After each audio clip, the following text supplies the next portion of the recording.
जब इंसान अपने डर पर जीत हासिल कर लेता है तब वो सबसे खतरनाक बन जाता है। शिवा सिंह अब उस मुकाम पर पहुंच चुका है जहां उसका नाम ही डर पैदा करने लगा है। लेकिन इस दुनिया का असली खेल अभी बाकी है। हर तरफ दुश्मन, हर कदम पर साजिश, और हर फैसला उसकी जिंदगी बदल सकता है।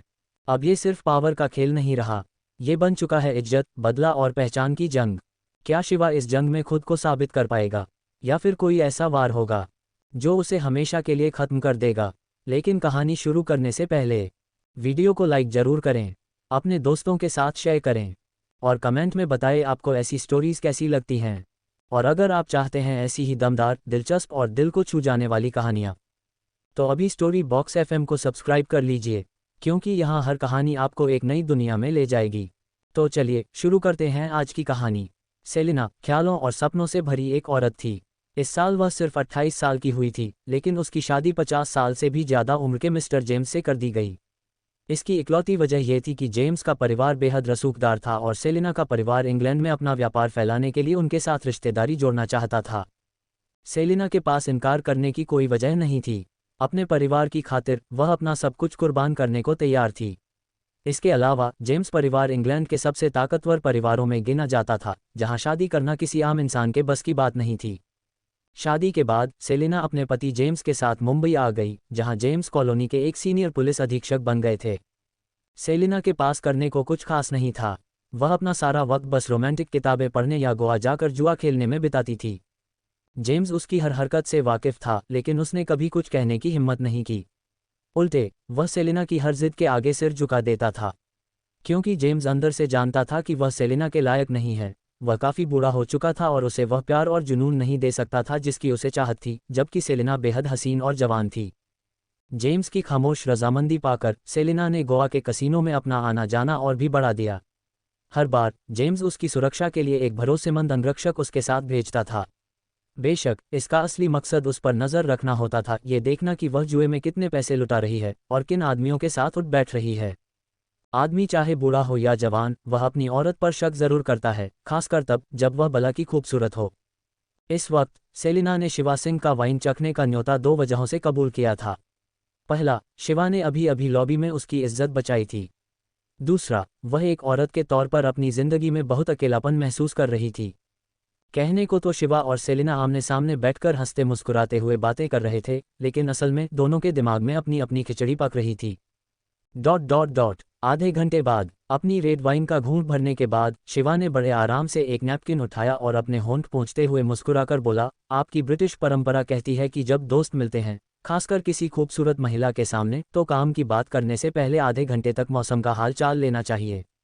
अब भले ही हमने मौसम की बात न की हो, लेकिन वाइन पर काफ़ी चर्चा हो चुकी है, तो मुझे लगता है कि अब हमें असली मुद्दे पर आना चाहिए।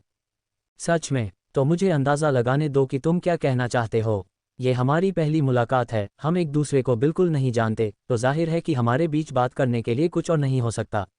इसका बस एक ही मतलब है, तुम यहाँ मेरे पति जेम्स के काम से आए हो। अपनी बात खत्म करते ही सेलिना की नीली आंखों ने शिवा को देखा और उसके होठों पर एक कातिलाना मुस्कान खिल उठी। शिवा ने सिर हिलाया, बिल्कुल सही, तुमने 100% सच कहा। मैं यहाँ मिस्टर जेम्स की वजह से ही हूँ। ये कहते हुए शिवा ने बाहर की तरफ इशारा करते हुए चुटकी बजाई। दरवाज़ा खुला और श्याम, जिसका काम सिर्फ गाड़ी चलाना था, एक ब्रीफकेस लिए अंदर दाखिल हुआ। श्याम चुपचाप शिवा के पास आया, ब्रीफकेस को मेज़ पर रखा और सिर झुकाकर कमरे से बाहर चला गया। बाहर खड़े 2 अंगरक्षक उसे शक भरी नज़रों से देख रहे थे और अंदर बैठा शिवा भी हर हरकत पर नज़र रखे हुए था। दरवाज़ा फिर से बंद हो गया। बिना कोई वक्त बर्बाद किए शिवा ने ब्रीफकेस खोला, अपनी जगह से उठा, उसे सेलिना की तरफ घुमाया और बोला, इसमें 30 लाख रुपये हैं। आज रात तुम जुए में जो कुछ हारी हो, यह उसकी भरपाई के लिए काफ़ी है, और फिर भी बहुत कुछ बच जाएगा। सेलिना ने रुपयों से भरे उस बक्से को देखा, उसके चेहरे पर हल्की सी हैरानी थी। फिर उसने बिना एक शब्द कहे शिवा की तरफ नज़रें उठाईं। शिवा ने बड़े रुतबे के साथ अपने सूट की जैकेट ठीक की, वापस कुर्सी पर बैठा, ब्रीफकेस पर हाथ थपथपाया और बोला, ये बिल्कुल असली नोट हैं। तुम चाहो तो अपनी तसल्ली के लिए चेक कर सकती हो।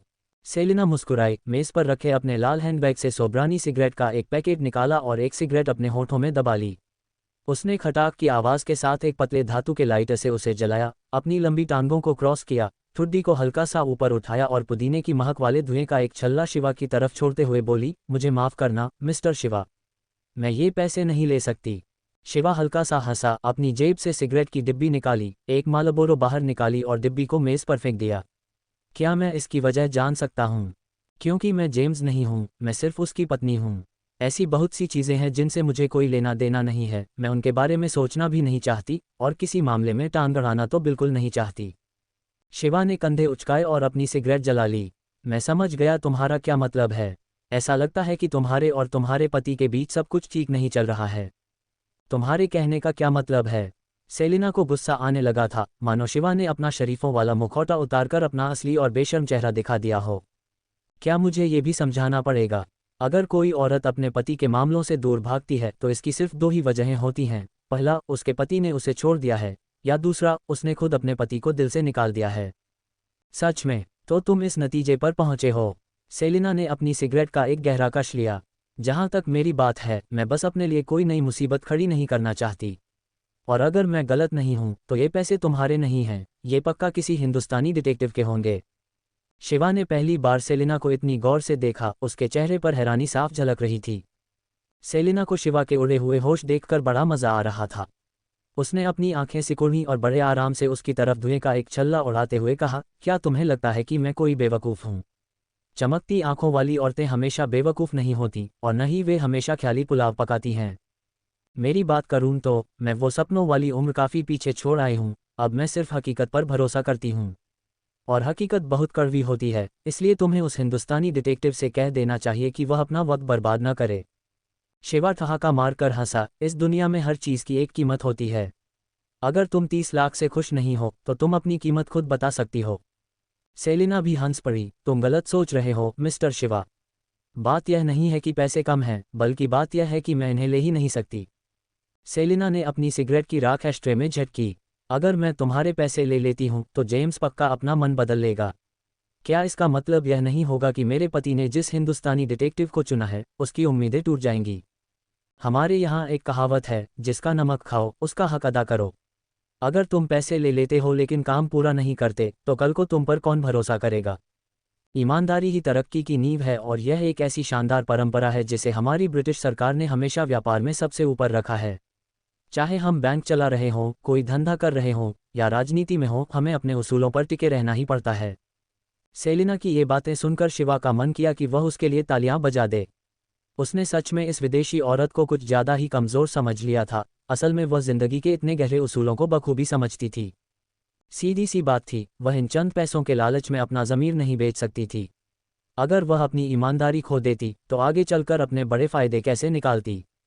शिवा मुस्कुराया, अपनी आधी बची सिगरेट एस्ट्रे पर रखी, खड़ा हुआ और धीरे से सेलिना की तरफ अंगूठा दिखाते हुए बोला, लाजवाब। तुम्हारी इस गहरी सोच ने सच में मेरी आंखें खोल दी हैं। ये कहते हुए शिवा ने अपने हाथ आगे बढ़ाए और 10 लाख रुपए वाले उस ब्रीफकेस को सेलिना के ठीक सामने खिसका दिया। वह लगातार उसकी आंखों में देखते हुए बोला, ये पैसे रख लो।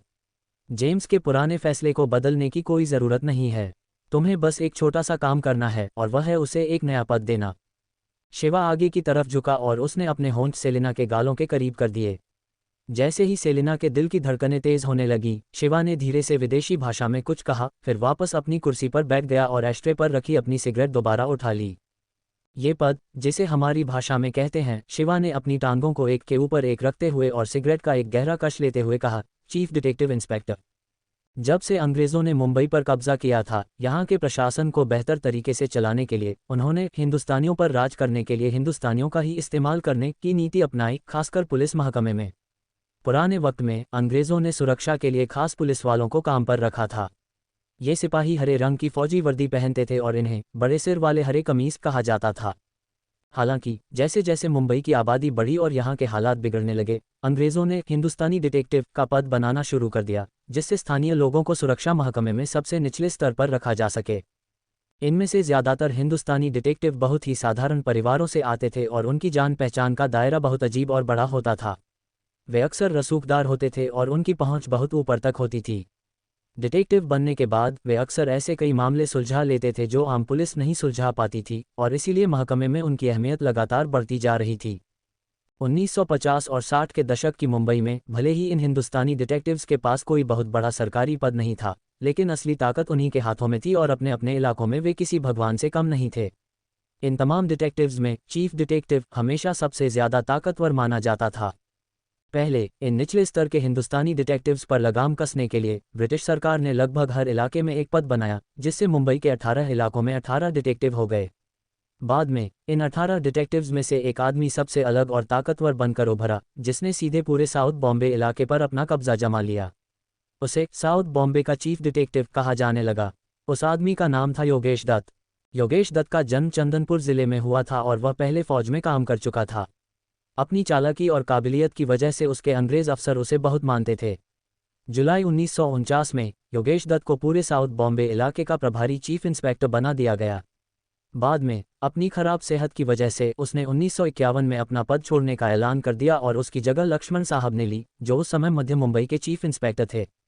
अब जबकि लक्ष्मण साहब बीमारी के कारण रिटायर हो चुके थे, तो चीफ इंस्पेक्टर का पद सिर्फ नाम का रह गया था। इसका असली कारण ये था कि रणविजय सिंह, यशवंत, गगन और हेमंत, ये चारों दिग्गज अब कई इलाकों पर राज करते थे और ये सभी खुद को चीफ इंस्पेक्टर कहलाने का हक रखते थे।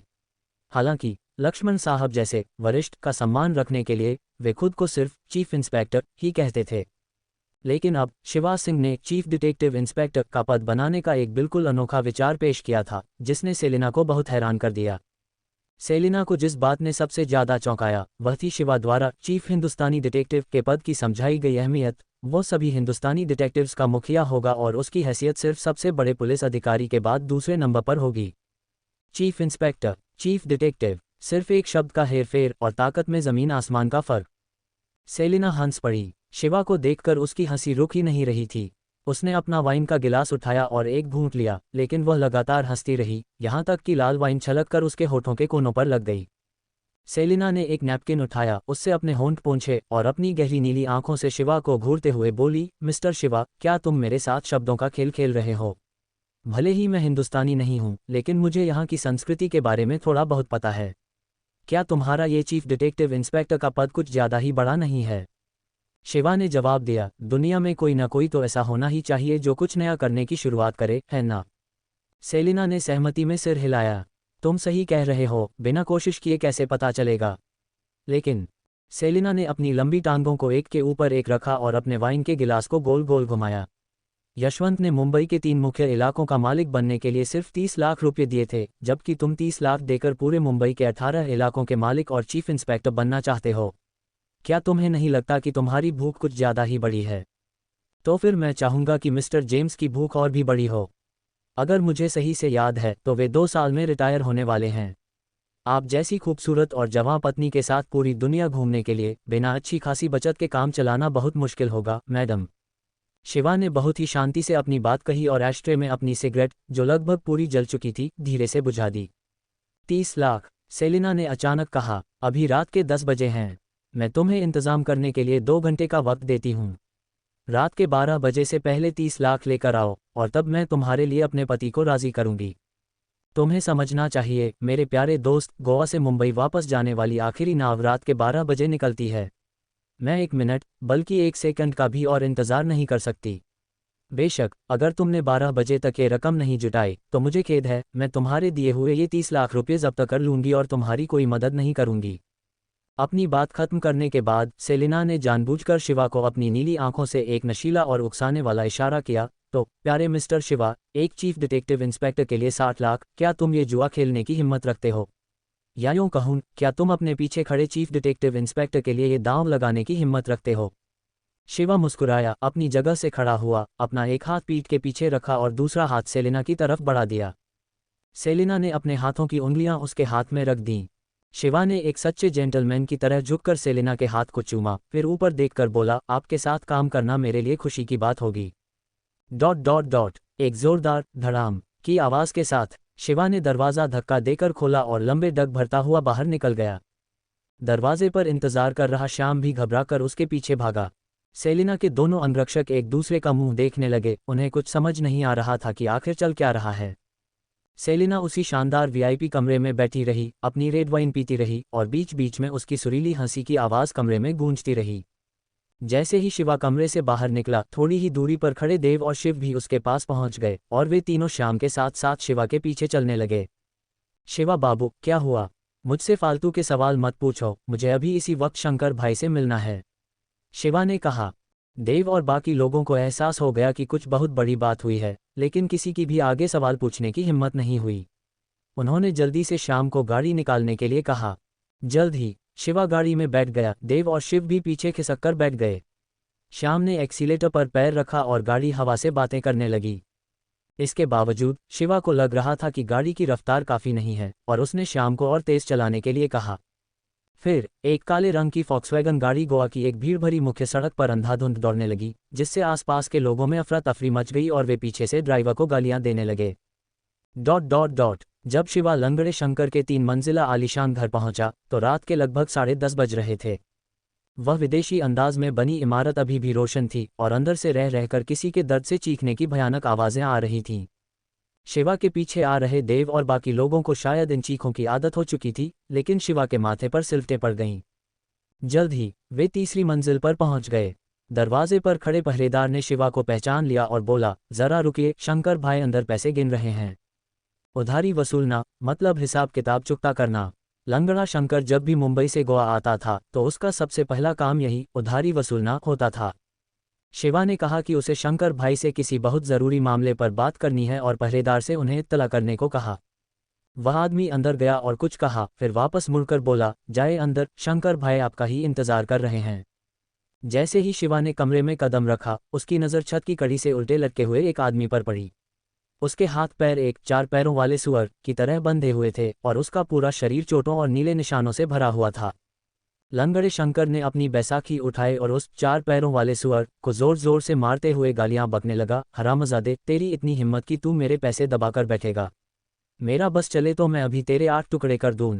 गालियां बकने के बाद भी जब उसका गुस्सा शांत नहीं हुआ तो उसने अपने आदमियों को हुक्म दिया, इसे नीचे उतारो। अगर यह अभी भी पैसे नहीं देता तो इसे बांधकर सुअरों के पिंजरे में डालकर पानी में डुबा दो। अपने आदमियों के उस बदनसीब कर्जदार को ले जाने के बाद लंगड़ा शंकर अपनी बैसाखी के सहारे शिवा की तरफ मुड़ा और बोला, इतनी जल्दी वापस आ गए? लगता है तुम काफ़ी होनहार हो। रणविजय सिंह ने तुम्हारे बारे में बिल्कुल सही कहा था। शिवा ने अपनी भावनाओं पर काबू रखने की पूरी कोशिश की। शंकर भाई, मुझे आपसे कुछ अकेले में बात करनी है। लंगड़े शंकर ने अपना हाथ हिलाकर देव और बाकी लोगों को बाहर जाने का इशारा किया। जल्द ही कमरे में सिर्फ वह और शिवा ही रह गए। ठीक है, अब यहाँ कोई बाहरी आदमी नहीं है, जो कहना है साफ साफ कहो। लंगड़ा शंकर सारे काम खुद ही कर रहा था और काफ़ी थक चुका था, इसलिए उसने एक कुर्सी ढूंढी और उस पर बैठ गया। बात बहुत सीधी सी है, शिवा ने कहा, मुझे बस 30 लाख रुपए और दे दो। क्या? ये सुनते ही लंगड़े शंकर का संतुलन बिगड़ गया और वह ज़मीन पर गिरते गिरते बचा। उन दिनों 30 लाख की रकम कोई छोटी रकम नहीं हुआ करती थी। मुंबई में, जहां औसत दिहाड़ी केवल 300 रुपये के आसपास थी, 30 लाख रुपये से विक्टोरिया पीक पर 10 आलीशान घर खरीदे जा सकते थे या फिर नाला सोपारा की 3 पूरी सड़कें। शिवा बाबू, मैं आपकी इज्जत इसलिए करता हूं क्योंकि आप इंस्पेक्टर रणविजय सिंह के भेजे हुए खास आदमी हैं। मेरे साथ मजाक मत कीजिए। 30 लाख? क्या आपको लगता है कि मैं कोई बैंक हूं? मेरे पास इतनी बड़ी रकम कहां से आएगी? ऐसा नहीं था कि लंगड़ा शंकर अपनी गरीबी का रोना रो रहा था, बल्कि बात यह थी कि उसका मौजूदा एकता गैंग, अभी तक वह खूंखार और ताकतवर गैंग नहीं बना था जो भविष्य में पूरी मुंबई पर राज करने वाला था। अभी भी यह गैंग प्रथम श्रेणी के गिरोहों में सबसे नीचे के स्तर पर था। लंगड़े शंकर का सबसे बड़ा सपना किसी तरह चोटी के 4 गैंग्स में शामिल होना था और कड़ी मेहनत करके एकता गैंग को मुंबई के शीर्ष 4 गिरोहों में से एक बनाना था। शिवा सिंह ने कभी सपने में भी नहीं सोचा था कि उसकी 30 लाख की यह छोटी सी मांग उसके पिछले जन्म के उस मशहूर बाहुबली को भी इतना डरा देगी। शंकर भाई, मैं आपसे 30 लाख मांग रहा हूं तो इसके पीछे एक बहुत बड़ी वजह है। रणविजय भाई का रास्ता साफ करने के लिए मुझे आधी रात से पहले उस विदेशी औरत सेलिना को ये रकम देनी ही होगी। लंगड़े शंकर ने घमंड भरी मुस्कान के साथ कहा, शिवा बाबू, भले ही मैं एक गंवार आदमी हूं और मैंने ज़्यादा किताबें नहीं पढ़ी हैं, लेकिन मुझे बाजार के सारे नियम पता हैं। एक आम पुलिस अधिकारी को ज़्यादा से ज़्यादा 8 लाख दिए जाते हैं और उससे थोड़े ऊंचे पद वाले को 15 लाख। जहां तक बात इंस्पेक्टर रणविजय सिंह और इंस्पेक्टर यशवंत के स्तर की है, तो उनके लिए 30 लाख की रिश्वत ही काफ़ी होती है। मैंने इससे पहले ही आपके लिए 30 लाख का इंतजाम किया था और अब आप मुझसे 30 लाख और मांग रहे हैं, मतलब एक विदेशी औरत को रिश्वत देने के लिए कुल 60 लाख।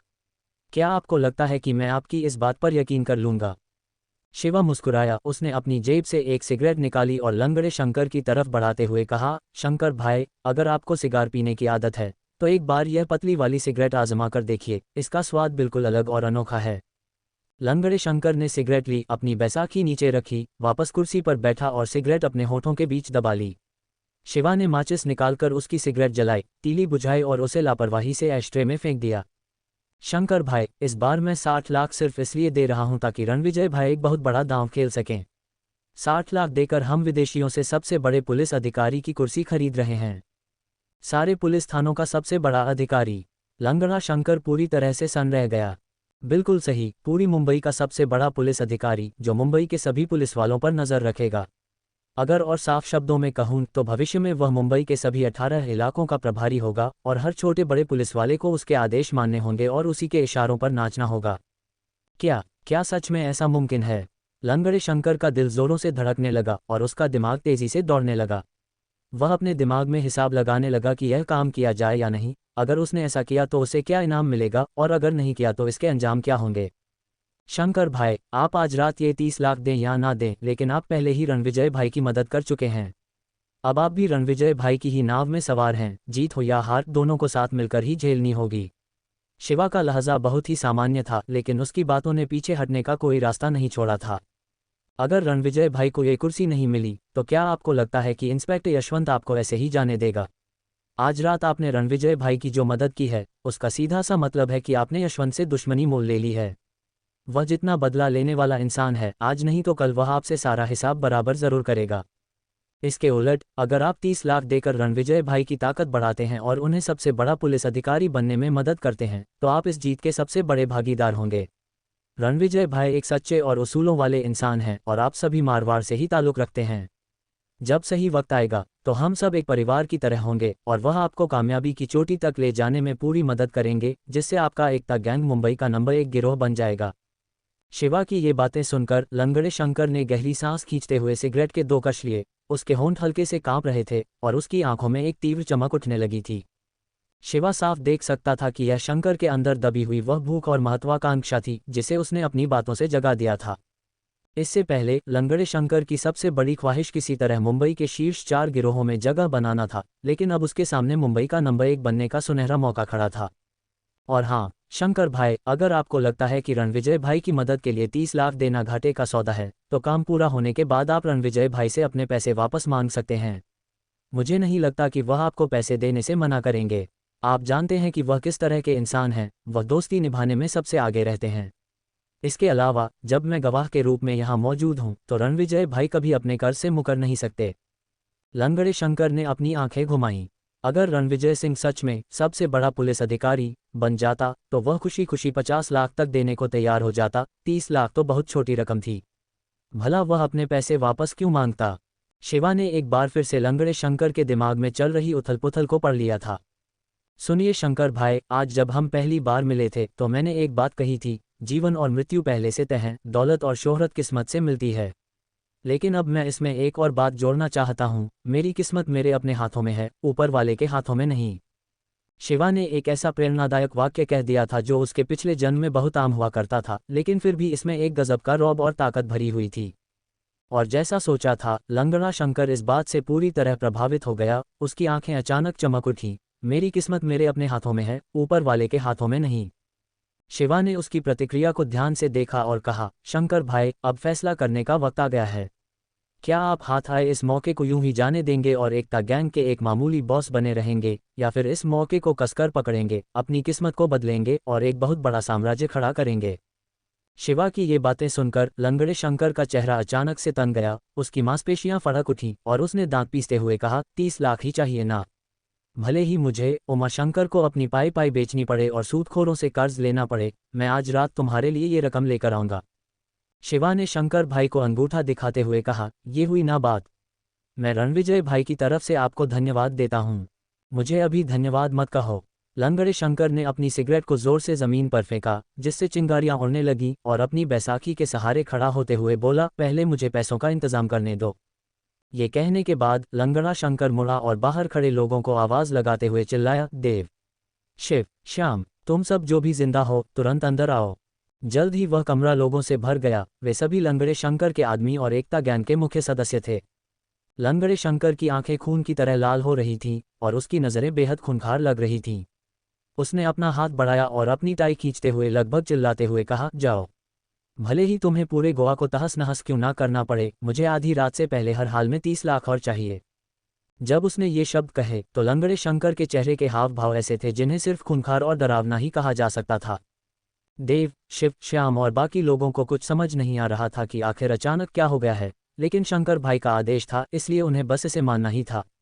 आदेश देने के बाद लंगड़ा शंकर शिवा की ओर पलटा और बोला, शिवा बाबू, आपने इस बार हद पार कर दी है। मुझे तो शक है कि इंस्पेक्टर रणविजय को भी इस बात की भनक नहीं होगी कि आप ऐसा कोई खेल खेलेंगे। शिवा ने कुछ नहीं कहा, बस चुपचाप अपने हाथों से एक सिगरेट जला ली। लंगड़े शंकर को अब पूरा यकीन हो गया था, ये सारी साजिश और खेल रचने वाला कोई और नहीं बल्कि सिर्फ शिवा ही था। इसके अलावा लंगड़े शंकर ने अब शिवा की तरफ एक नई इज्जत की नज़रों से देखा। ऐसे कई लोग थे जो 60 लाख का जुआ खेलने की हिम्मत रखते थे, लेकिन शिवा तो दूसरों के पैसों से दूसरों के ही भविष्य का जुआ खेल रहा था, और यह सच में हैरान कर देने वाला हुनर था। भले ही लंगड़ा शंकर बहुत पढ़ा लिखा नहीं था, लेकिन वह इस बात का मतलब बहुत अच्छे से जानता था कि तंबू में बैठकर नीतियां बनाना और हजारों मील दूर की जंग जीत लेना किसे कहते हैं। इस वक्त शिवा के सामने लंगड़े शंकर को ऐसा लग रहा था मानो शिवा के सिर के ऊपर कोई जादुई और पवित्र आभामंडल चमक रहा हो। लंगड़े शंकर ने शिवा को घूरते हुए देखा, उसकी मुट्ठी ने बैसाखी को इतनी कसकर पकड़ रखा था कि उसके हाथों की नसें तक उभर आई थीं। शिवा बाबू, इस बार मैं तुम पर दांव लगा रहा हूं। चाहे वह रणविजय हो या मैं, उमाशंकर, हम सबको सिर्फ और सिर्फ तुम पर ही भरोसा करना होगा। शिवा ने अपने हाथ में पकड़ी सिगरेट का एक गहरा कश लिया, धुआं बाहर छोड़ते हुए बड़े आत्मविश्वास से कहा, मुझ पर भरोसा रखिए। इस बार हम दोनों के हाथों में सिर्फ और सिर्फ जीत ही होगी। ... रात के लगभग 10 बज रहे थे और लंगड़े शंकर के लिए और 30 लाख रुपये जमा करना बेहद मुश्किल हो रहा था।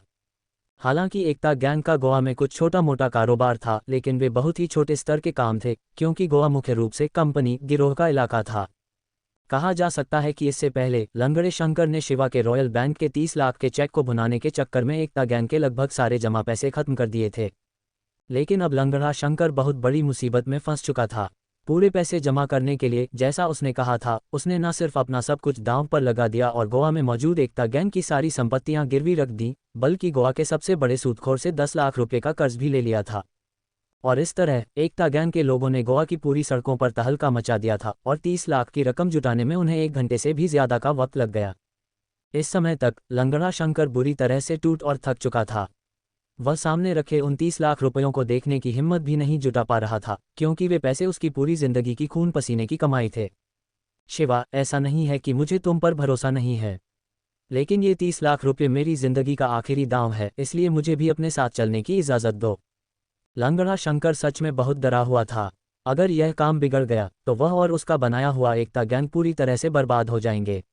इसलिए उसने दूरी मिटाने के लिए शिवा बाबू के बजाय उसे शिवा कहकर बुलाना शुरू कर दिया था। शिवा लंगड़े शंकर की दिमागी हालत को बहुत अच्छे से समझ रहा था। उसने हामी भरते हुए सिर हिलाया, चूंकि शंकर भाई को ये तमाशा देखने का इतना ही शौक है, तो चलिए हम साथ चलते हैं। ओहो हाँ, एक बहुत ज़रूरी बात याद आई। क्या? जब लंगड़े शंकर ने शिवा को अचानक इतना गंभीर होते देखा तो उसके चेहरे पर भी तुरंत घबराहट के भाव आ गए। शिवा ने लंगड़े शंकर की तरफ उंगली उठाते हुए कहा, बेहतर होगा कि आप अपना वादा याद रखें और मेरे लिए ढेर सारे पटाखों और आतिशबाजी का इंतजाम करके रखें। कल मेरे नए कारोबार के उद्घाटन के लिए मुझे उन सब की बहुत ज़रूरत पड़ने वाली है। लंगड़ा शंकर एकदम अवाक और निःशब्द रह गया। कुल 3 गाड़ियां थीं। लंगड़ा शंकर और शिवा एक ही गाड़ी में सवार थे। श्याम गाड़ी चला रहा था, लेकिन इस बार वह शिवा की खटारा फॉक्सवैगन के बजाय लंगड़े शंकर की अपनी आलीशान मर्सिडीज बेंज चला रहा था। श्याम के लिए मर्सिडीज चलाना आसान तो था, लेकिन उसकी सांसें अटकी हुई थीं। गाड़ी पर एक छोटी सी खरोंच भी शंकर भाई का पारा 7वें आसमान पर पहुंचा सकती थी। इसके मुकाबले वह पुरानी फॉक्सवैगन चलाना कहीं ज्यादा सुकून भरा था। इस आलीशान गाड़ी के पीछे 2 आम टोयोटा गाड़ियां चल रही थीं। देव और शिव नाम के दोनों भाई एक गाड़ी में थे और एकता गैंग के बाकी गुर्गे दूसरी गाड़ी में बैठे थे। इस बार शिवा के साथ लंगड़े शंकर का खुद जाना अपने आप में एक बहुत बड़ा कदम था, जो साफ दिखा रहा था कि इस मामले को लेकर शंकर अंदर से कितना घबराया हुआ था। जल्द ही उनका काफिला न्यू गार्डन कसीनो के बाहर पहुंच गया। श्याम ने गाड़ी खड़ी की, फुर्ती से बाहर निकला और पीछे का दरवाज़ा खोल दिया। शिवा ने अपने बगल में एक प्रेमी जोड़े की तरह चिपके बैठे लंगड़े शंकर की तरफ देखा और एकदम सपाट आवाज में बोला, शंकर भाई, आप जरा गाड़ी में ही इंतजार कीजिए, मैं उस चुड़ैल सेलिना से मिलकर आता हूँ। लंगड़े शंकर ने तुरंत शिवा का हाथ पकड़ लिया। तुम्हारे कहने का क्या मतलब है? क्या तुम मुझे अपने से नीचा समझते हो? अरे शंकर भाई, ऐसा कैसे हो सकता है? तुम मुझसे इसलिए कतरा रहे हो क्योंकि मैं लंगड़ा हूँ और तुम्हें लगता है कि उस बुढ़िया के सामने मेरा जाना तुम्हारी बेइज्जती कराएगा। लंगड़े शंकर ने शिवा को कसकर पकड़ रखा था और उसे छोड़ने का नाम नहीं ले रहा था। शिवा ने धीरे से अपना हाथ शंकर की पकड़ से छुड़ाया और हंसते हुए बोला, शंकर भाई, मैंने सेलिना से अकेले में मिलने का वादा किया था। और वैसे भी आप वहां जाकर करेंगे क्या? आपको अंग्रेजी समझ नहीं आती तो आपको पता ही नहीं चलेगा कि हम क्या बातें कर रहे हैं। लंगड़े शंकर को अभी भी घबराया हुआ देखकर शिवा ने उसे तसल्ली देते हुए कहा, आप फिक्र मत कीजिए, मैं सब कुछ संभाल लूंगा। ये कहने के बाद शिवा ने अपनी आस्तीन ठीक की जिसे शंकर ने खींच दिया था, 30 लाख रुपयों से भरा सूटकेस उठाया और जाने के लिए मुड़ा। लेकिन लंगड़े शंकर ने फिर से उसकी कलाई पकड़ ली। शिवा के पास मुड़ने के अलावा कोई चारा नहीं था। उसने मुस्कुराते हुए पूछा, शंकर भाई, क्या कोई और बात है? लंगड़े शंकर के होंठ हल्के से कांपे। शिवा, यह एक एक पैसा मेरी खून पसीने की कमाई है। तुम्हें इसे हर हाल में संभाल कर रखना होगा। शिवा ने सिर हिलाया, भरोसा रखिए, जब तक जान है तब तक जहान है, पैसा तो हाथ का मैल है। इतना कहकर शिवा फिर पलटा, लेकिन शंकर ने उसकी कलाई पकड़ ली और छोड़ने से इनकार कर दिया। शिवा, मुझे तुम पर बहुत भरोसा है, तुम मुझे निराश मत करना। शिवा ने अपना सिर हिलाते हुए कहा, शंकर भाई, अगर आप ऐसे करेंगे तो बाहर खड़े अपने ही लोग हम पर हंसेंगे। उन्हें लगेगा कि हम हीर रांझा की तरह किसी लंबी जुदाई का नाटक कर रहे हैं। लंगड़े शंकर ने चारों तरफ देखा और पाया कि देव, शिव और श्याम सबके चेहरों पर एक अजीब से भाव थे। शंकर ने झट से शिवा का हाथ छोड़ दिया और अपना हाथ हिलाते हुए कहा, जाओ अब। शिवा ने आखिरकार राहत की सांस ली और जाने के लिए मुड़ा। लेकिन इससे पहले कि वह 2 कदम भी चल पाता, पीछे से शंकर की आवाज़ फिर गूंजी, शिवा। शिवा ने अपने दांत पीसे और मजबूरी में एक बार फिर पीछे मुड़ा, चेहरे पर एक बनावटी मुस्कान लाते हुए बोला, शंकर भाई, अब क्या हुआ? शंकर के चेहरे की नसें 2 बार फड़कीं, फिर उसने हाथ हिलाते हुए कहा, कुछ नहीं। मैं बस ये कहना चाहता था कि भगवान तुम्हारा साथ दे। शिवा आखिरकार 30 लाख रुपयों के साथ उस कसीनो के अंदर दाखिल हो गया। गाड़ी के अंदर लंगड़े शंकर ने अपने चेहरे को जोर से मला और शिव से पूछा, सिगरेट है क्या? शंकर की खातिरदारी में लगा शिव ये सुनते ही तुरंत एक बड़ा सिगार ले आया। शंकर ने हाथ से मना करते हुए कहा, सिगार नहीं, मुझे वह पतली वाली सिगरेट दो। शिव ने फिर फुर्ती से अपनी 55 छाप वाली सिगरेट निकाली, डिब्बी खोली, एक सिगरेट निकाली और शंकर को दे दी। शंकर ने सिगरेट अपने दांतों के बीच दबाई, शिव की जलाई तीली से उसे सुलगाया, एक गहरा कश लिया और बोला, मुझे उम्मीद है कि कुछ बुरा नहीं होगा। शिव, जिसे समझ नहीं आ रहा था कि वह बात किससे कह रहा है, बोला, चिंता मत कीजिए शंकर भाई, मुझे लगता है कि यह शिवा बाबू कोई आम इंसान नहीं है। ये काम हर हाल में पूरा होगा। सच में? शंकर ने धुएं का एक छल्ला छोड़ते हुए कहा, फिर अपने बाएं हाथ से बैसाखी पकड़ी और गाड़ी से बाहर निकल गया। अपनी बैसाखी के सहारे खड़ा शंकर न्यू गार्डन कसीनो की भव्य इमारत को ऊपर तक देखने लगा।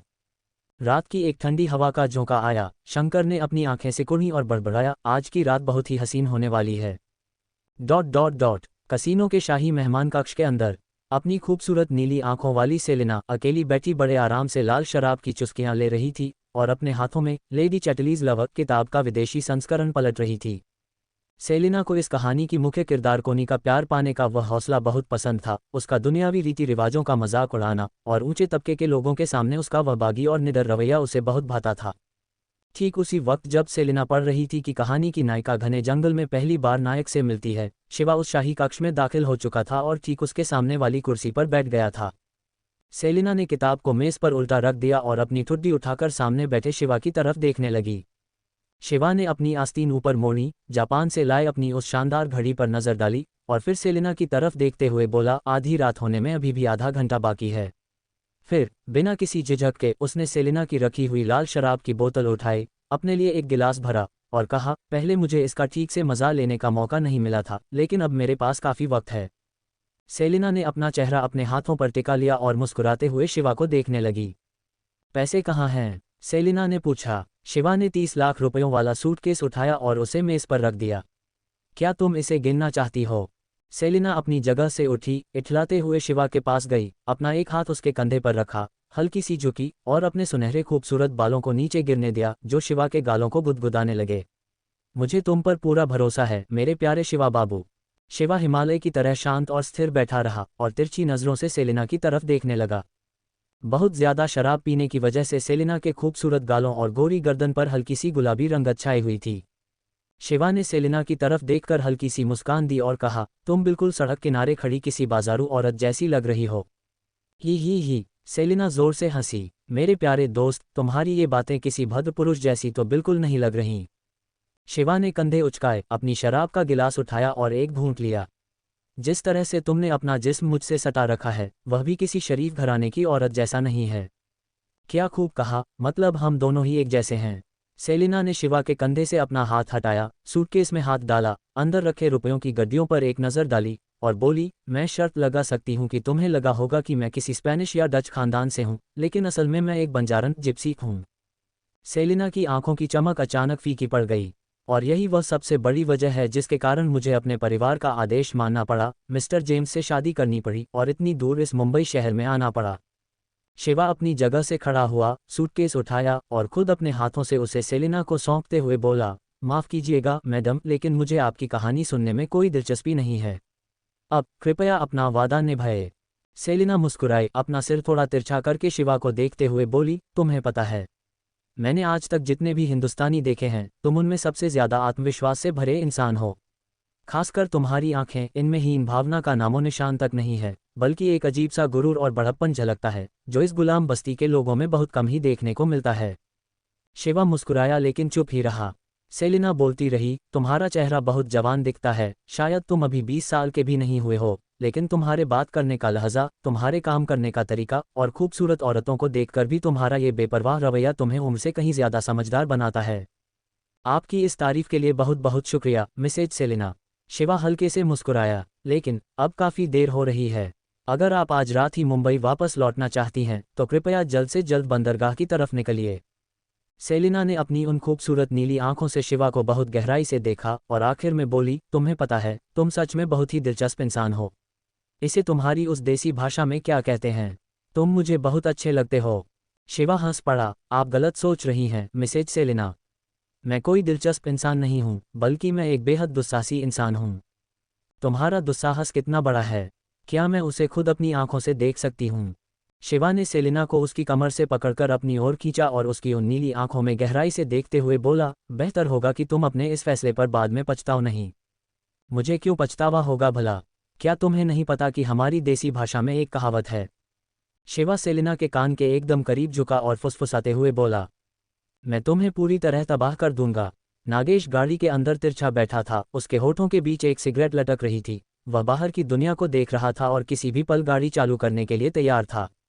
देव और शिव, दोनों भाई एक साथ दुबक कर बैठे थे और फालतू की बातें कर रहे थे। भैया, हम यहाँ किसका इंतजार कर रहे हैं? बहुत समय हो गया है। शिव ने बेताबी से देव के कंधे पर हाथ रखते हुए कहा।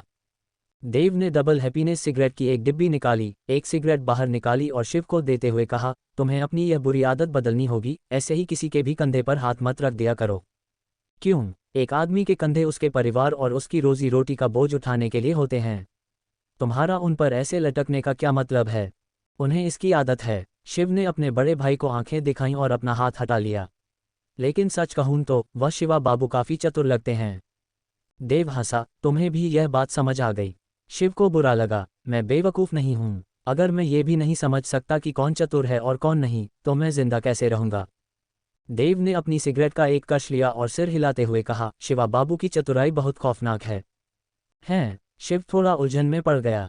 देव ने आसमान में धुएं का एक छल्ला छोड़ते हुए कहा, उन्हें देखो, कितने शरीफ लगते हैं, फिर भी शंकर भाई के सामने इतने आत्मविश्वास से बात करने की हिम्मत रखते हैं।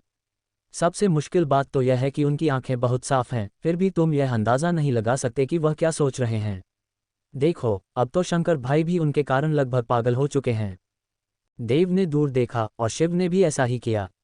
उन्होंने देखा कि लंगड़ा शंकर अपनी छड़ी के सहारे खड़ा था और उसके पैरों के पास सिगरेट के टुकड़ों का ढेर लगा था। उसने बहुत सी सिगरेटों के केवल एक दो कश लिए थे और फिर उन्हें जमीन पर फेंककर अपने पैरों से कुचल दिया था। यहाँ तक कि मंदबुद्धि देव, शिव और श्याम भी बता सकते थे कि शंकर भाई थोड़े खोए हुए और बेचैन थे।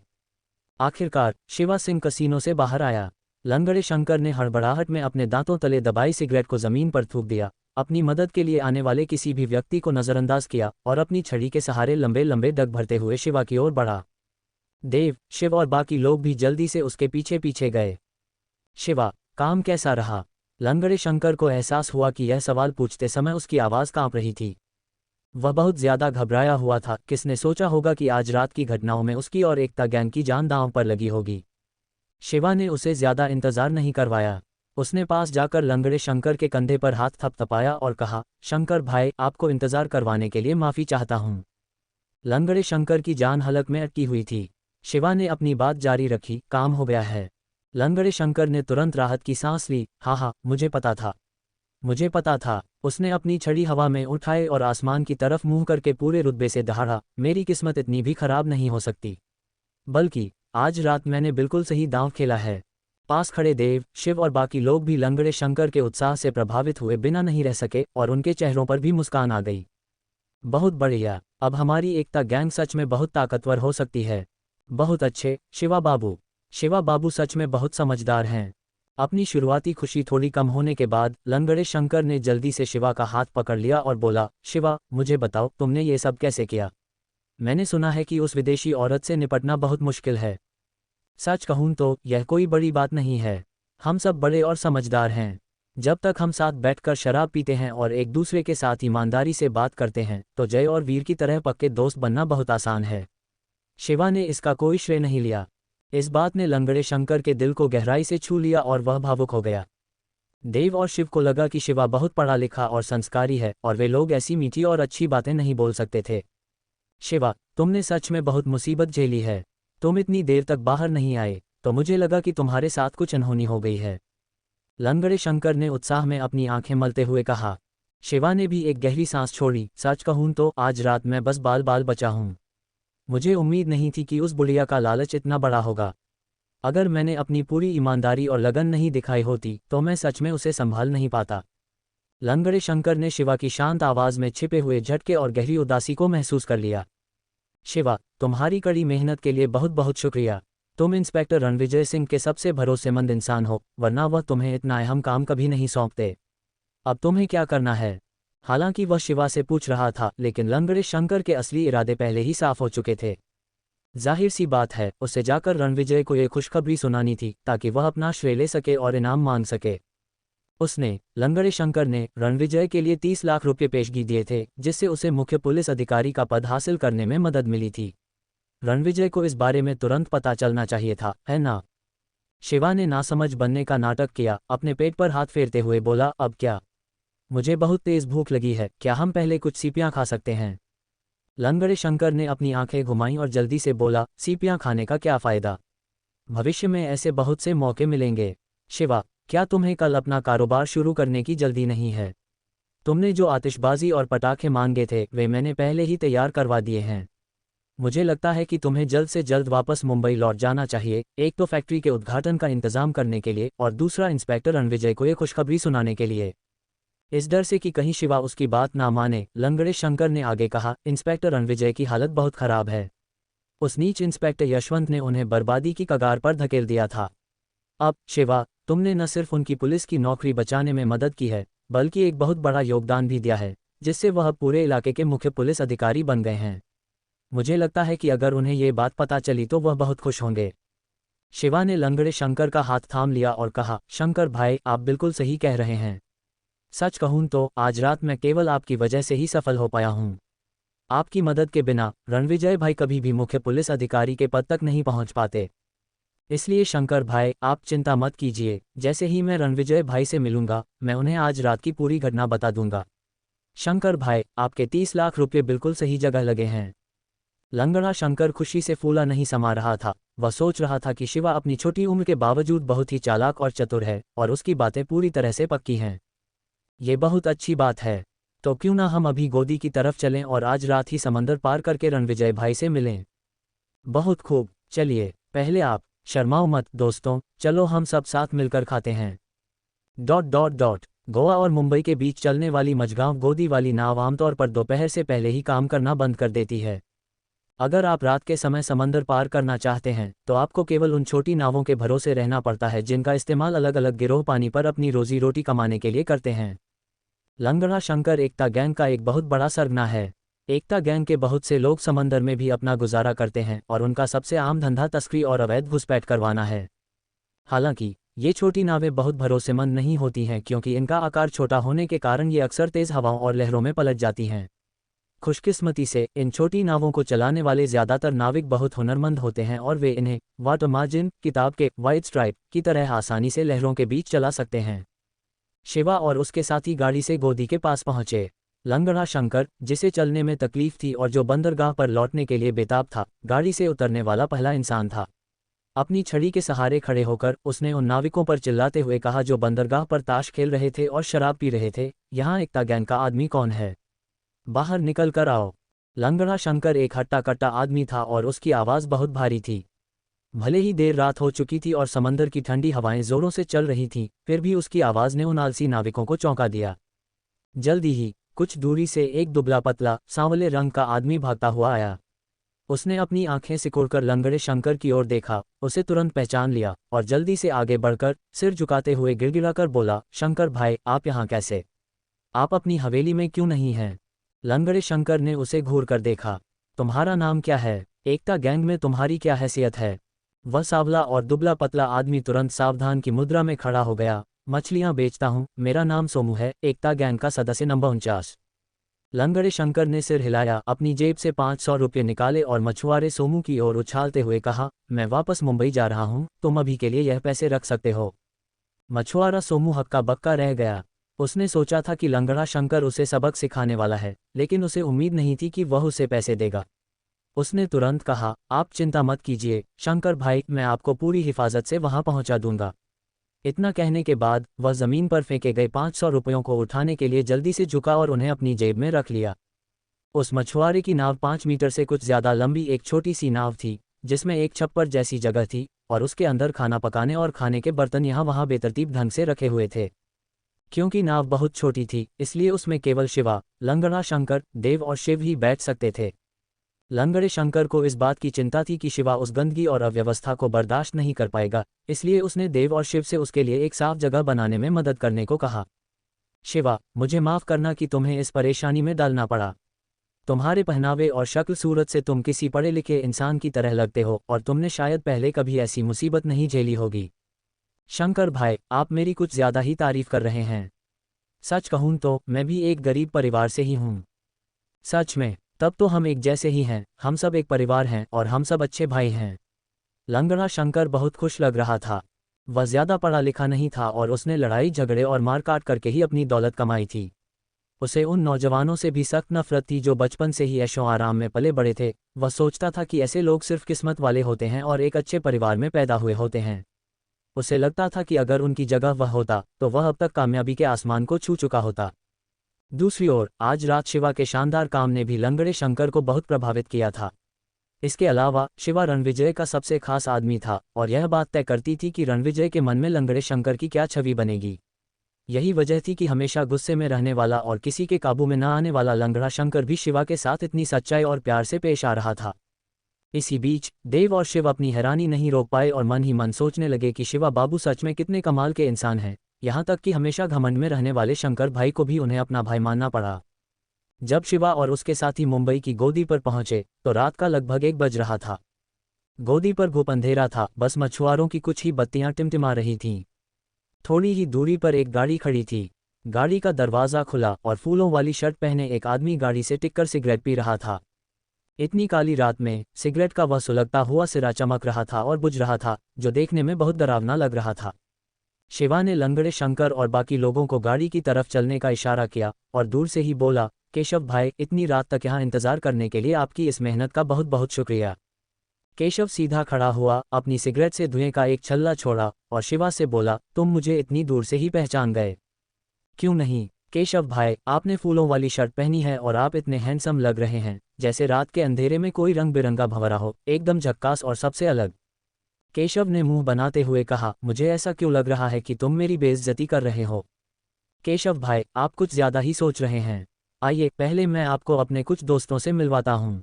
शिवा ने अपने पीछे खड़े लंगड़े शंकर और बाकी लोगों के लिए रास्ता छोड़ते हुए कहा, ये हैं उमा शंकर जी, एकता गैंग के सरगना, और ये हैं दोनों भाई देव और शिव। केशव एक पल के लिए हक्का बक्का रह गया।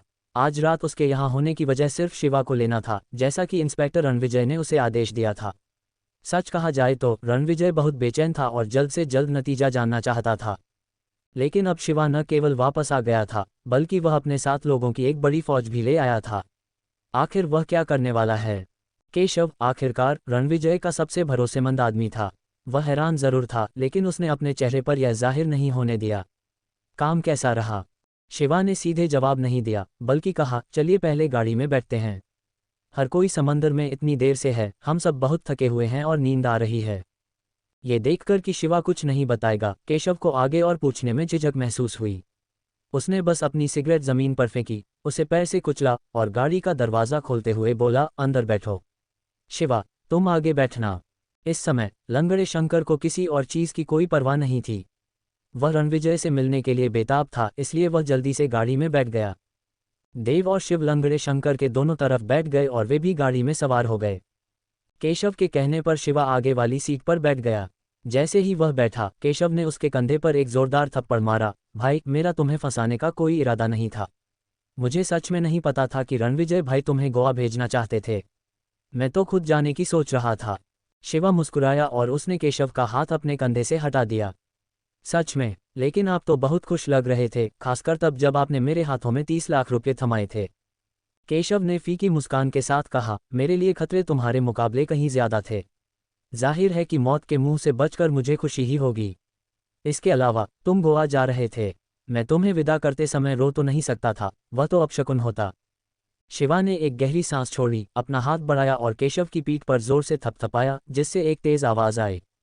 चिंता मत कीजिए, मैं इतना भी छोटी सोच वाला नहीं हूँ। चूंकि आप इतने साफ दिल के हैं, इसलिए मुझे कोई परवाह नहीं है। केशव दर्द से कराह उठा, मन ही मन सोच रहा था कि इस लड़के के हाथों में सच में बहुत ताकत है, लेकिन उसने जोर से कहा, यह अच्छी बात है कि तुम नाराज नहीं हो। मैंने हमेशा तुम्हें अपना भाई माना है। चलिए गाड़ी चलाए, मेरे प्यारे भाई। शिवा ने सिर हिलाया और गाड़ी की सीट पर पीछे की ओर टिक गया।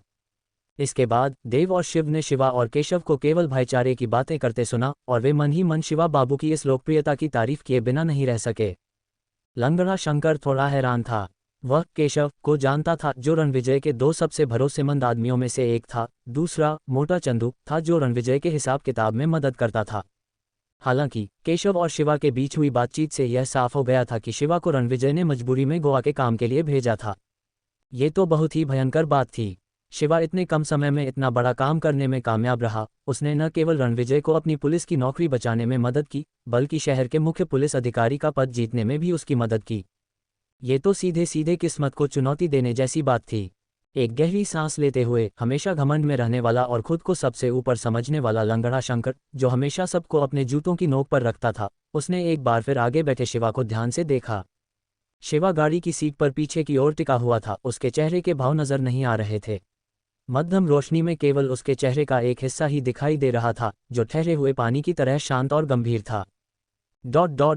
मुंबई के लोग वास्तुशास्त्र को लेकर बहुत अंधविश्वासी होते हैं और हमेशा से पहाड़ों और पानी वाली जगह को रहने के लिए सबसे अच्छा मानते आए हैं। इसलिए मुंबई में दो सबसे अमीर इलाके हैं, विक्टोरिया पीक और रिपल्स बे। रिपल्स बे पहाड़ों और पानी के बीच बसा है, एक ऐसी जगह जिसके बारे में माना जाता है कि यह धन और समृद्धि लाती है। इसलिए अपनी मेहनत से अमीर बनने वाले लोग अक्सर रिपल्स बे में रहना पसंद करते हैं, यह मानकर कि इससे उनका भाग्य चमकेगा। वे अमीर परिवार जो पीढ़ियों से रईस रहे हैं, वे केवल विक्टोरिया पीक पर रहते हैं और रिपल्स बे में रहना उन्हें कुछ खास पसंद नहीं है, क्योंकि वे खुद को इंसानों के बीच एक ड्रैगन की तरह मानते हैं और उनका सोचना है कि पानी में तैरते समय अगर छोटी मछलियां ड्रैगन को परेशान करें तो ये बहुत ही अशुभ होता है। रिपल्स बे, मकान नंबर 13। यह इंस्पेक्टर रणविजय सिंह का घर है। इस घर का असली मालिक आनंद शर्मा था, जिसने मुंबई की पहली बर्फ की फैक्ट्री शुरू की थी। अपनी दौलत कमाने के बाद उसने रिपल्स बे में यह विदेशी अंदाज की हवेली बनाने के लिए खूब पैसा खर्च किया था। निर्माण पूरा होने के बाद ये पता चला कि उस घर का नंबर 13 था। विदेशी लोग हमेशा से 13 नंबर को अशुभ मानते आए हैं और उस साल आनंद शर्मा का भाग्य सच में बहुत खराब रहा। उसकी बर्फ की फैक्ट्री में पैसों की कमी हो गई और उसे इसे मुंबई के एक व्यापारी त्रिलोकचंद को बेचना पड़ा। उसके बाद त्रिलोकचंद ने न केवल बर्फ की फैक्ट्री ले ली, बल्कि उस हवेली पर भी अपना कब्जा कर लिया। जल्द ही त्रिलोकचंद के साथ भी बुरा होने लगा, इसलिए उसने मुंबई के मशहूर वास्तुशास्त्री पंडित चंद्रकांत से उस घर को देखने में मदद मांगी। पंडित चंद्रकांत का मानना था कि हालांकि इस घर का वास्तु अच्छा था, लेकिन आम लोग इसे संभाल नहीं सकते थे। इसलिए अपने आखिरी दिनों में त्रिलोकचंद ने उस हवेली को आधी कीमत पर बेच दिया और उसे खरीदने वाला कोई और नहीं बल्कि इंस्पेक्टर रणविजय था। रणविजय का मानना था कि वह महान काम करने के लिए ही पैदा हुआ है, कि उसकी किस्मत एक जमीन के ड्रैगन जैसी है और वह इस घर के वास्तु को अपने काबू में रख सकता है। जाहिर है, मुख्य कारण ये था कि घर काफी सस्ता था, भले ही वह एक भूतिया घर क्यों न हो, ये दांव खेलने लायक था। और हुआ भी यही, जब से रणविजय इस घर में रहने आया, तब से वह एक खुफिया जासूस से एक बड़ा पुलिस अधिकारी बन गया। उसे एक शानदार और सफल करियर मिला और उसने सच में इस मनहूस घर को एक भाग्यशाली घर में बदल दिया था। जब केशव हवेली पहुंचा तो अंदर मौजूद नौकर ने पहले ही दरवाज़ा खोल दिया था। शिवा और उसके साथी गाड़ी से उतरे। नौकर ने उनकी ओर एक नज़र डाली और फिर केशव से बोला, कृपया एक पल इंतज़ार करें, मैं अंदर खबर कर देता हूँ। हवेली की तीसरी मंजिल पर रणविजय अपने पढ़ाई के कमरे में सुलेख का अभ्यास कर रहा था। उसकी जिंदगी में उसका कोई खास शौक नहीं था, लेकिन वह बचपन में इतना गरीब था कि ज़्यादा पढ़ नहीं पाया था। इसलिए कामयाब होने के बाद उसने एक बड़ा सा पढ़ाई का कमरा बनवाया और सुलेख का अभ्यास करना शुरू कर दिया। उसके पास ही 30 के आसपास की एक औरत खड़ी थी। वह दिखने में बहुत खूबसूरत और आकर्षक थी। उसके हाथों में तेज गोजी बेरी की चाय का एक प्याला था। वह उस पर धीरे धीरे फूंक मार रही थी और बीच बीच में वह प्यार भरी नज़रों से सुलेख का अभ्यास कर रहे रणविजय को देख रही थी। वह पायल थी, रणविजय की पहली पत्नी, और उसके पिता मशहूर रईस लाला परमानंद थे। लाला परमानंद ने अपनी जिंदगी में जो सबसे अच्छा काम किया था, वह था अपनी लाडली बेटी की शादी रणविजय से करना। रणविजय एक घर जमाई होने के बावजूद अपनी खुद की चालों और तौर तरीकों के दम पर एक मामूली पुलिस वाले से मुख्य पुलिस अधिकारी के पद तक पहुंचा था, और इसमें उसने लाला परमानंद द्वारा बनाए गए रास्ते का भी इस्तेमाल किया था। पायल बहुत ही समझदार औरत थी। वह समझ सकती थी कि रणविजय इतनी देर रात तक इसलिए जाग रहा था क्योंकि वह बेचैन था और उसे आने वाले कल को लेकर पुलिस स्टेशन की चिंता सता रही थी। रणविजय, बहुत देर हो गई है, आप ये चाय क्यों नहीं पी लेते और थोड़ा आराम कर लेते? मुझे नींद नहीं आ रही है। रणविजय ने आह भरी, अपना ब्रश उठाया और किताब से 4 शब्दों चेतावनी, सटीक, अंततः और आश्चर्य का अभ्यास करता रहा। पायल, सच कहूं तो अगर मैं इस बार मुंबई के 3 मुख्य इलाकों का मुख्य पुलिस अधिकारी नहीं बन पाया और मुझे बाहरी इलाकों में भेज दिया गया, तो क्या तुम मेरे साथ चलोगी? रणविजय ने सुलेख लिखने के लिए झुकते हुए कहा। पायल ने अपने हाथ में पकड़े चाय के प्याले को धीरे से एक तरफ रख दिया और झूठा गुस्सा दिखाते हुए बोली, तुम्हारे ऐसा कहने का क्या मतलब है? हमारी शादी को बरसों हो गए हैं। जैसा कि कहा जाता है, पत्नी हमेशा अपने पति के कदम से कदम मिलाकर चलती है, इसलिए मैं, पायल, अब जिंदगी भर के लिए तुम्हारे साथ हूँ। मेरे साथ बाहरी इलाकों में जाने की तो बात ही छोड़ दो, मैं तुम्हारे लिए गांव में जाकर गाय का गोबर उठाने को भी तैयार हूँ। रणविजय अपनी पत्नी की ओर मुड़ा और एक फीकी मुस्कान के साथ बोला, बाहरी इलाके एक तरह से गांव ही हैं। वहां तुम्हें उठाने के लिए बहुत सारा गोबर मिल जाएगा। पायल ने धीरे से अपना चेहरा रणविजय की पीठ से टिका लिया और बड़बड़ाई, जब तक तुम मेरे साथ हो मैं कितना भी गोबर उठाने को तैयार हूँ। रणविजय को अपने दिल में एक हल्की सी गर्माहट महसूस हुई और उसने आखिरी 2 शब्दों अंततः और आश्चर्य का अभ्यास जारी रखने के लिए अपनी कलम उठा ली। तभी नौकर ने बाहर से आवाज दी, रणविजय साहब, आप जिसका इंतजार कर रहे थे वे आ गए हैं। छपाक, रणविजय की कलाई के एक झटके से स्याही की एक बूंद सफेद कागज पर गिर गई, जिससे उसका आखिरी शब्द आश्चर्य खराब हो गया। जल्दी जल्दी उन्हें अंदर बुलाओ। रणविजय ने हड़बड़ाहट में अपना सिर घुमाया। नहीं, बेहतर होगा कि मैं खुद जाऊं। रणविजय के पास कुछ और सोचने का समय नहीं था। उसने जल्दी से अपनी कलम नीचे रखी और अपनी चप्पलें बदले बिना ही उस इंसान का स्वागत करने के लिए बाहर की तरफ दौड़ पड़ा। पायल हैरान रह गई, ऐसा कौन हो सकता था जिसकी वजह से उसके पति ने अपना सारा आपा इस तरह खो दिया। इंस्पेक्टर रणविजय सिंह अपने अध्ययन कक्ष से बाहर निकले और तेजी से सीढ़ियां उतरने लगे। उनका मुनीम चाय का इंतजाम करने आगे चला गया। उसने रणविजय सिंह की कई सालों तक सेवा की थी और उसे लगा कि ऐसे खास मेहमान की खातिरदारी में कोई कमी नहीं रहनी चाहिए। रणविजय सिंह जैसे ही दरवाजे पर पहुंचे, उनकी नज़र सामने खड़े शिवा पर पड़ी, जो जोर से जम्हाई ले रहा था। शिवा, तुम आखिरकार वापस आ ही गए, रणविजय सिंह ने खुशी से चमकते हुए कहा और सीधे शिवा की तरफ कदम बढ़ा दिए। शिवा को काफ़ी नींद आ रही थी, लेकिन रणविजय भाई की तेज़ आवाज़ ने उसकी नींद उड़ा दी। जब उसने सिर उठाया तो देखा कि रणविजय सिंह बिल्कुल उसके सामने खड़े थे। उसने झट से चेहरे पर मुस्कान लाए और बोला, रणविजय भाई प्रणाम। आप इतनी रात गए भी जाग रहे हैं। रणविजय सिंह ने मन ही मन सोचा, ये भी कोई पूछने की बात है। जब तक तुम वापस नहीं आते मुझे नींद कैसे आ सकती थी। शिवा, तुम दिन ब दिन और भी मजाकिया होते जा रहे हो।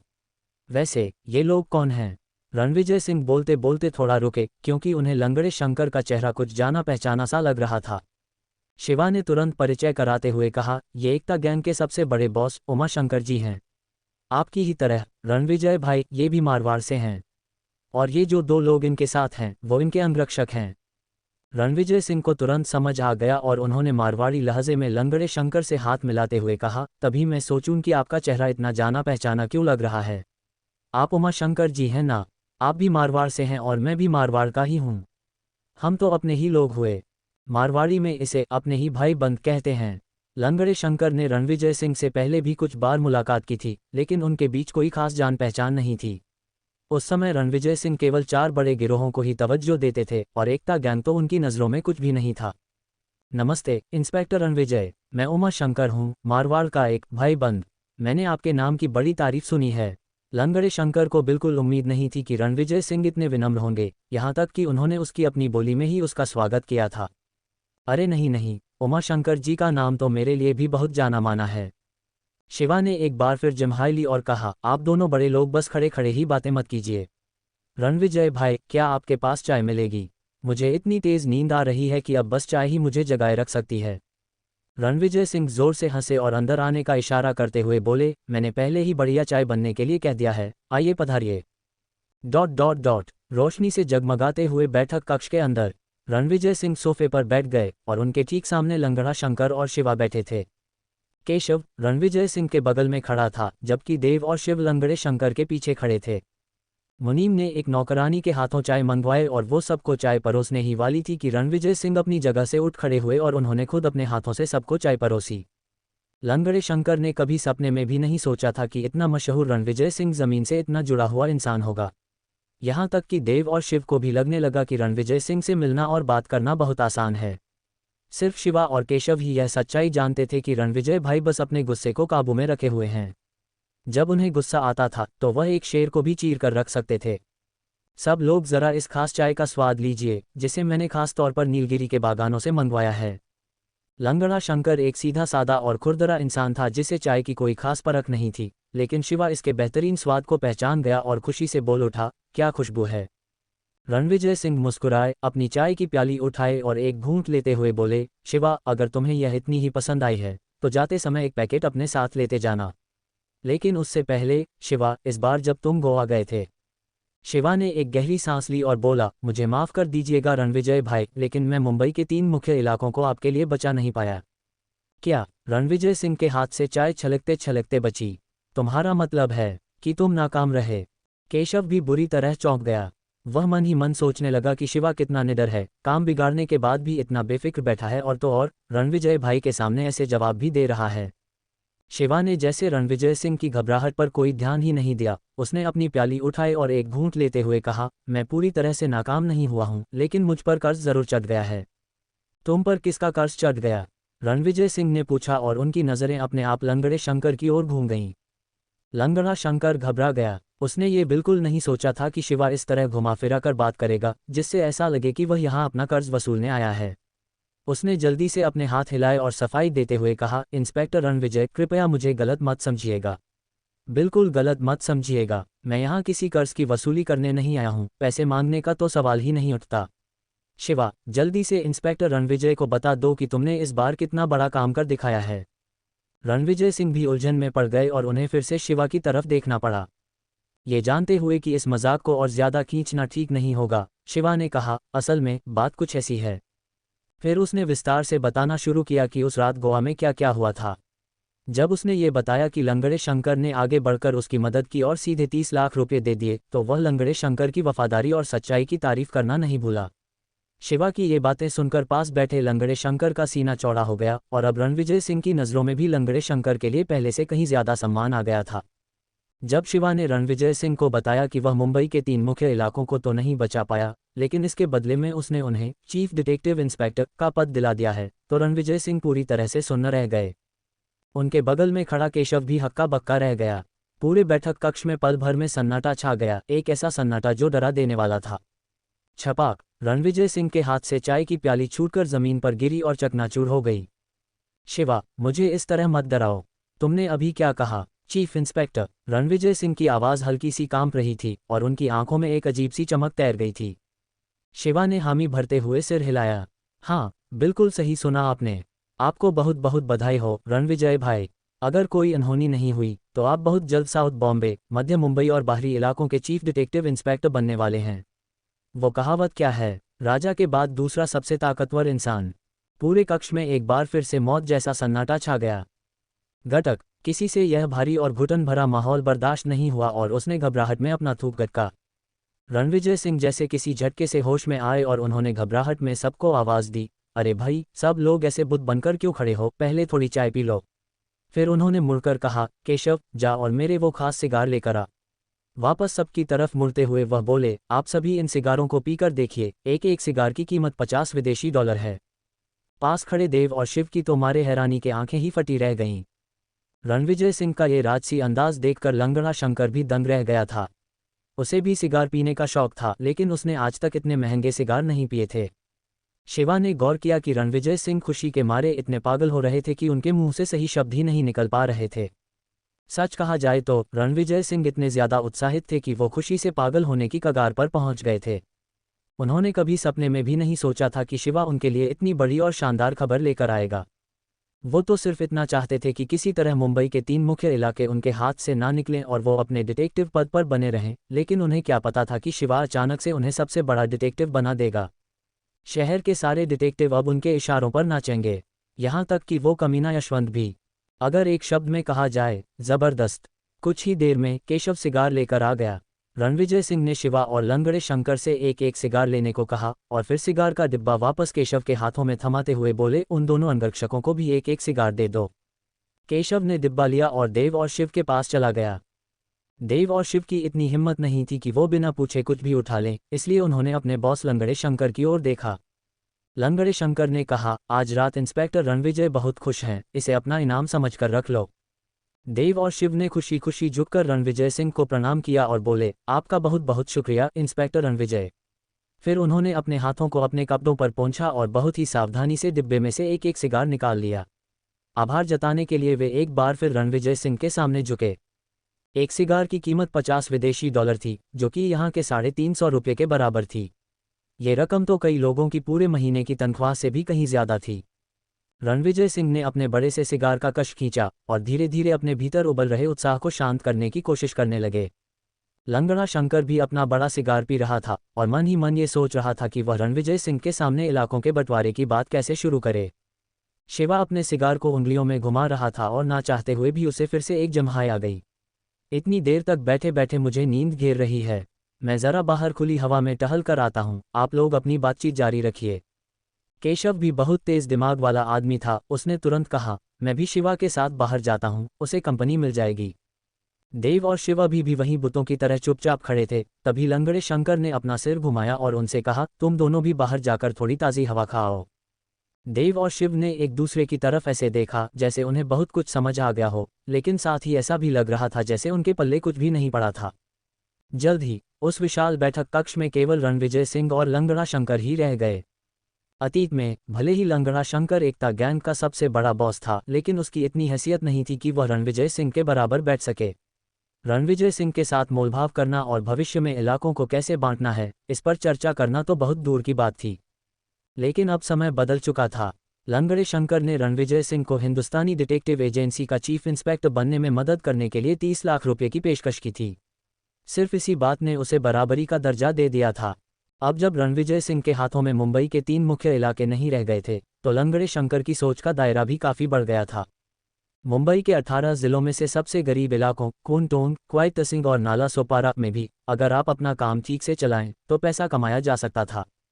लंगड़े शंकर के लिए ये इलाके किसी भी तरह से कम नहीं थे। लगभग आधा घंटा बीत गया। रणविजय सिंह एक क्रूर और ऊंची महत्वाकांक्षा रखने वाला इंसान था। लंगड़ा शंकर भी एक निर्दयी और ताकतवर हस्ती था। दोनों के बीच बस एक ही अंतर था, एक पुलिस वाला था और दूसरा अपराधी। लेकिन यह एक ऐसा दौर था जहां सही और गलत के बीच कोई फर्क नहीं रह गया था, इसलिए रणविजय सिंह और लंगड़े शंकर के बीच बहुत ही जोरदार बातचीत हुई। उन्हें ऐसा लगा जैसे वे बहुत देर से मिले हों और उन दोनों की सोच एक जैसी ही थी। बातचीत के अंत तक लंगड़ा शंकर रणविजय सिंह को रणविजय भाई कहने लगा, जबकि रणविजय सिंह लंगड़े शंकर को शंकर कहकर बुलाने लगा। अब उन दोनों के बीच काफ़ी गहरी दोस्ती हो गई थी। जब उनकी बातचीत लगभग खत्म हो गई तो रणविजय सिंह को इस पूरे खेल के असली खिलाड़ी की याद आई। उसने तुरंत किसी को शिवा को बुलाने के लिए भेजा क्योंकि वह उसे इनाम देने के लिए बेताब था। लेकिन काफी देर तक कोई नहीं आया। आखिरकार केशव अंदर आया और बोला, शिवा ने कहा है कि उसे बहुत भूख लगी है और वह घर जाकर नूडल्स खाना चाहता है। क्या? तुमने क्या कहा? उसे भूख लगी है और वह नूडल्स खाने घर चला गया। रणविजय सिंह को लगा कि शायद उसने कुछ गलत सुना है। पास बैठे लंगड़े शंकर ने भी हैरानी से उसकी तरफ देखा। वह मन ही मन सोच रहा था कि शिवा सच में एक अजीब इंसान है। क्या वह रणविजय सिंह को बिल्कुल भी भाव नहीं देता, या फिर उसे दुनिया की किसी भी चीज से कोई मतलब नहीं है? उसने इतना बड़ा मौका हाथ से जाने दिया और चुपचाप वहां से खिसक गया। केशव का चेहरा शर्मिंदगी से लाल हो गया था। मैंने उसे बहुत रोकने की कोशिश की लेकिन वह अपनी जिद पर अड़ा रहा और चला गया। रणविजय सिंह ने अपना हाथ हिलाते हुए कहा, ठीक है, अब और कुछ कहने की जरूरत नहीं है, मैं सब समझ गया। केशव यह नहीं समझ पा रहा था कि रणविजय सिंह खुश थे या नाराज। असल में एक बात और थी जो उसने नहीं बताई थी। केशव को अंदर ही अंदर ऐसा लग रहा था कि शिवा जानबूझकर रणविजय सिंह से दूरी बना रहा है, जो कि बहुत ही अजीब बात थी। रणविजय सिंह के रुतबे को देखते हुए आज हर कोई उनकी जी हुजूरी करने के लिए मरा जा रहा था, लेकिन शिवा उनसे लगातार बचता फिर रहा था। ऐसा क्यों? ये शिवा भी ना, मुझे उसे ठीक से शुक्रिया कहने का मौका तक नहीं मिला और वह नूडल्स खाने का बहाना बनाकर चला गया। क्या मेरे इस इतने बड़े सिंह परिवार में किसी को एक कटोरी नूडल्स बनाना नहीं आता? रणविजय सिंह की आवाज़ में नाराज़गी जरूर थी, लेकिन साथ ही शिवा के प्रति एहसानमंदी और कृतज्ञता का भाव भी झलक रहा था। लंगड़े शंकर ने कहा, शायद उसे सच में बहुत जोर की भूख लगी होगी। जब वह गोवा में था तो बार बार यही कह रहा था कि उसे और समुद्री सीप खानी है। क्या समुद्री सीप खानी है? हाँ, शायद इसलिए क्योंकि वह उस चुड़ैल सेलिना के साथ काफ़ी देर तक उलझा रहा था और पूरी तरह से थक चुका था। लंगड़े शंकर ने संक्षेप में बताया कि कैसे शिवा ने कसीनो में सेलिना को अपनी चतुराई से मात दी थी और चीफ इंस्पेक्टर का पद हासिल करने में कामयाबी पाई थी। रणविजय सिंह ने अपनी कल्पना के घोड़े दौड़ाए और सोचा कि कैसे शिवा ने उस चुड़ैल के साथ एक जबरदस्त बहस की होगी, अपना पूरा दिमाग लगा दिया होगा और तब जाकर कहीं चीफ इंस्पेक्टर का पद पक्का किया होगा। रणविजय सिंह ने अपने सिगार से धुएं का एक मोटा छल्ला छोड़ा और फीकी मुस्कान के साथ कहा, ये शिवा बहुत वफादार है लेकिन साथ ही बहुत शरारती भी है। जब तुम उसके साथ थोड़ा और वक्त बिताओगे तो तुम्हें खुद समझ आ जाएगा। वह बार बार घर जाकर नूडल्स खाने की बात कहता है, लेकिन क्या इसके पीछे की असली वजह यह नहीं है कि वह मुझे पसंद नहीं करता? मुझे नहीं पता कि मैंने ऐसा क्या कर दिया जो वह मुझसे नाराज है। लंगड़ा शंकर सन्न रह गया। उसने कभी उम्मीद नहीं की थी कि रणविजय सिंह ऐसी कोई बात कहेंगे। शिवा के साथ अपनी अब तक की मुलाकातों के बारे में सोचने के बाद उसे अचानक इस बात का एहसास हुआ कि शायद शिवा उसे भी कुछ खास पसंद नहीं करता था। ये कैसी अजीब बात है? मुझे ऐसा क्यों लग रहा है? रणविजय भाई, काफ़ी रात हो चुकी है, मुझे लगता है कि अब मुझे चलना चाहिए। लंगड़े शंकर ने जल्दी से अपने दिमाग में चल रहे ख्यालों को झटक दिया और अपनी छड़ी के सहारे खड़ा हो गया। रणविजय सिंह ने मुस्कुराते हुए कहा, अगर ऐसी बात है तो मैं तुम्हें और नहीं रोकूंगा। वे सब बातचीत करते और हंसते हुए बैठक कक्ष से बाहर निकले और मुख्य दरवाजे पर आ गए। लंगड़े शंकर ने विदा लेने के लिए आखिरी बार रणविजय सिंह के सामने सिर झुकाया, फिर उस आलीशान बंगले की तरफ देखते हुए कहा, रणविजय भाई, मुझे लगता है कि अगली बार जब हमारी मुलाकात होगी तो वह इस जगह पर नहीं होगी। हे, तुम्हारे कहने का क्या मतलब है, शंकर? रणविजय सिंह को अंदाजा हो गया था कि लंगड़ा शंकर क्या कहना चाहता था और वह काफ़ी अच्छे मूड में थे। क्या मुझे और कुछ कहने की ज़रूरत है? रणविजय भाई, चीफ डिटेक्टिव के रूप में आप इंसानों के बीच एक शूरवीर हैं, और चूंकि आप एक शूरवीर हैं तो अब आप इस रिपल्स बे में नहीं रह सकते। अब आपको विक्टोरिया पीक पर जाना होगा। रणविजय सिंह ने अपना हाथ हिलाते हुए कहा, वहाँ की हवेलियाँ बहुत महंगी हैं। छोड़ो इस बात को, अभी के लिए यहीं रहते हैं। मुझे यहाँ की आदत हो गई है और यह जगह काफ़ी आरामदायक भी है। लंगड़े शंकर ने एक मुस्कान दी और कुछ नहीं कहा। हर कोई यह बात बहुत अच्छी तरह से जानता था कि रणविजय सिंह के बिना एक भी शब्द कहे बहुत से लोग चीफ डिटेक्टिव की नई हवेली का पैसा चुकाने के लिए आपस में होड़ लगाएंगे। लंगड़ा शंकर देव और शिव के साथ वहां से चला गया। आज की रात उसके लिए बहुत शानदार रही थी। न केवल उसके 30 लाख रुपए सही जगह पर लगे थे, बल्कि उसने एक बहुत बड़ा सौदा भी मार लिया था। और जहां तक शिवा का सवाल था, लंगड़े शंकर ने अपनी कनपटी मली। यहां तक कि रणविजय सिंह भी उसे इतनी अहमियत देते थे, इसलिए उसे शिवा के साथ अपने रिश्ते अच्छे रखने ही होंगे। ... रणविजय सिंह खुशी से गुनगुनाते हुए सीढ़ियां चढ़कर अपने अध्ययन कक्ष में गए। मेज पर रखी लाल जामुन की चाय काफ़ी देर पहले ही ठंडी हो चुकी थी, लेकिन रणविजय सिंह ने बिना किसी हिचकिचाहट के उसे उठाया और एक ही घूंट में पी लिया। ठीक उसी समय उनकी पत्नी पायल वहां आए और बोली, मैं बस इसे आपके लिए गर्म करने ही वाली थी, लेकिन आपने इसे ऐसे ही पी लिया। कोई बात नहीं, बचपन में मैं कुएं का पानी भी ऐसे ही एक घूंट में पी जाया करता था। रणविजय सिंह को अपना बचपन याद आ गया। उस समय मेरा परिवार बहुत गरीब था। हमारे पास खाने तक के पैसे नहीं होते थे, जड़ी बूटी की चाय पीना तो बहुत दूर की बात थी। हर रात मेरा पेट भूख से गुड़गुड़ाता रहता था। तुम्हें पता है मैं क्या करता था? मैं ख्यालों में रोटियां गिनता था, एक एक करके। जब मैं 10 से ज्यादा गिन लेता था तो मुझे लगता था कि मेरा पेट भर गया है, और दर्जन भर गिनने के बाद मैं सो जाता था। रणविजय सिंह ने अचानक पायल का हाथ पकड़ लिया। पायल, क्या तुम्हें पता है, उस समय मेरी सबसे बड़ी इच्छा यही थी कि मैं ढेर सारी रोटियां खा सकूं। तब तक खा सकूं जब तक कि मेरा पेट पूरी तरह से भर ना जाए, छक ना जाए। और आज मैंने वो कर दिखाया है। पायल ने अपने पति की ओर प्यार भरी नजरों से देखा। हाँ, आपने ये कर दिखाया है, आप बहुत बेहतरीन हैं। रणविजय सिंह जोश से भर गए। अब मैं न केवल हर दिन रोटियां खा सकता हूं, बल्कि अब मैं दुनिया भर के सबसे स्वादिष्ट और महंगे पकवान भी खा सकता हूं। और सबसे बड़ी बात, तुम मेरे साथ हो। मुझे याद है जब मेरी ड्यूटी एक तालाब की रखवाली पर लगी थी, तब मैं तुमसे मिला था। क्योंकि तुमने अपनी गाड़ी से एक गाय को टक्कर मार दी थी और हम दोनों आपस में भिड़ गए थे।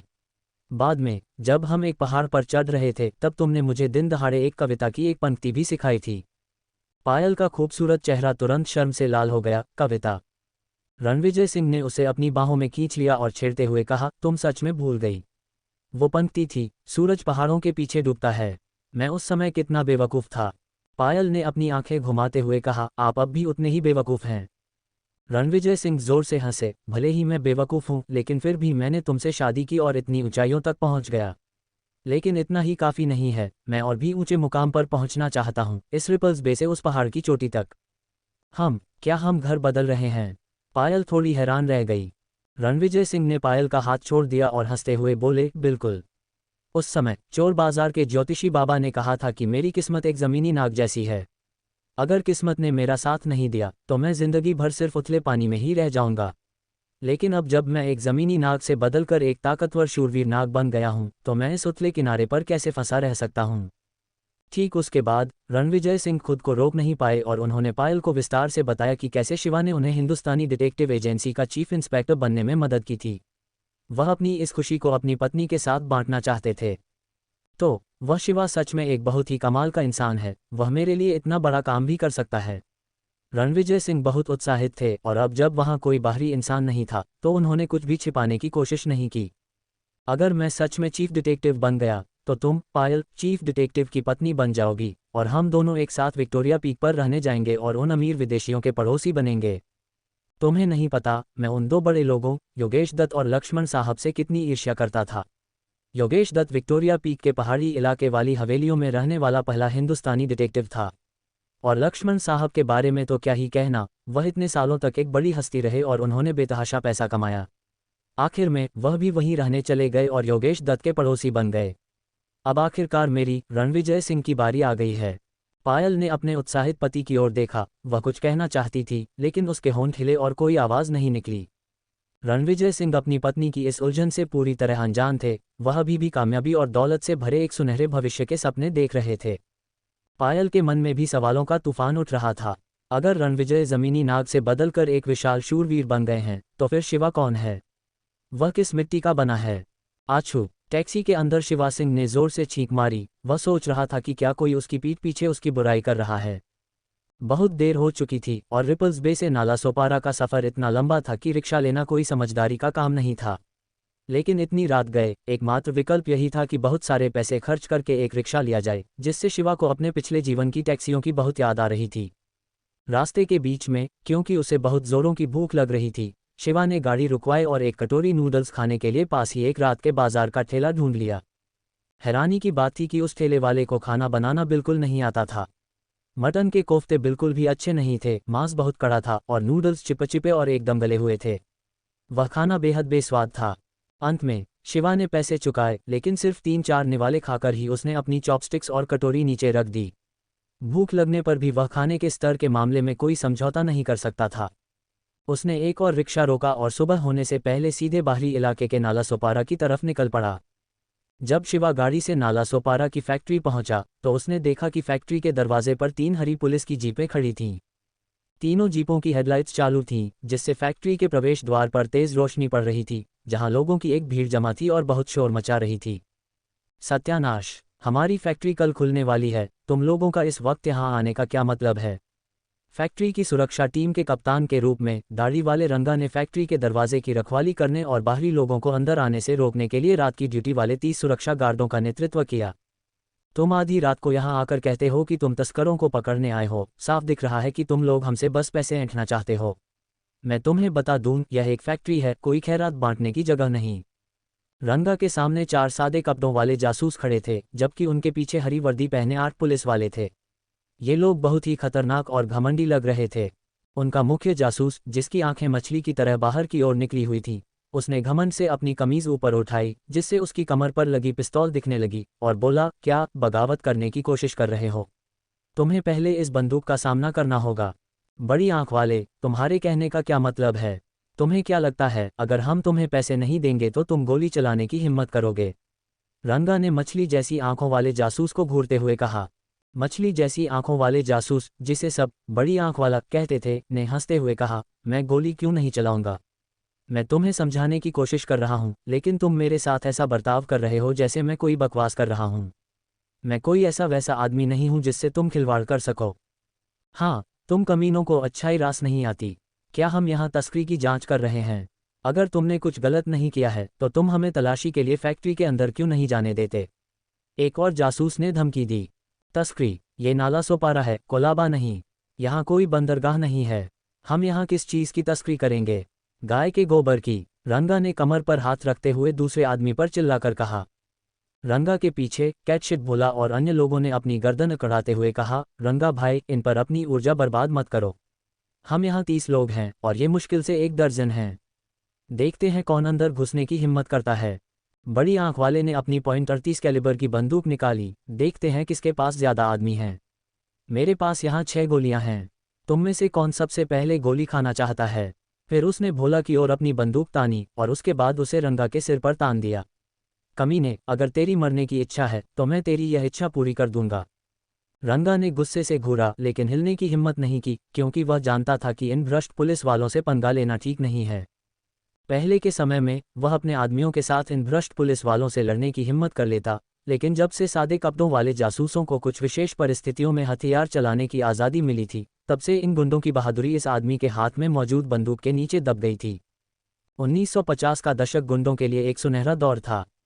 उस समय वे पुलिस से नहीं डरते थे, इसके विपरीत पुलिस वाले कमज़ोर हुआ करते थे। उस समय ज़्यादातर पुलिस वालों के पास बंदूकें नहीं होती थीं, बस रबर के डंडे होते थे। जब भी कोई लड़ाई होती थी तो गुंडे हर तरह के हथियारों का इस्तेमाल करके उन डंडे वाले पुलिस वालों को बुरी तरह पीटते थे। बाद में सेना और पुलिस को हथियारों से लैस किया जाने लगा, जबकि उच्च पद वाले जासूसों को सीधे .38 रिवॉल्वर दी जाने लगी।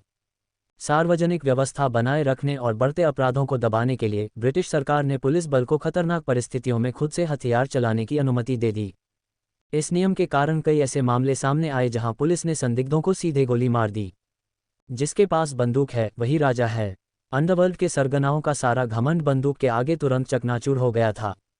नतीजतन 4 बड़े जासूस उभर कर सामने आए, जिनका रुतबा गुंडों से भी ज्यादा हो गया।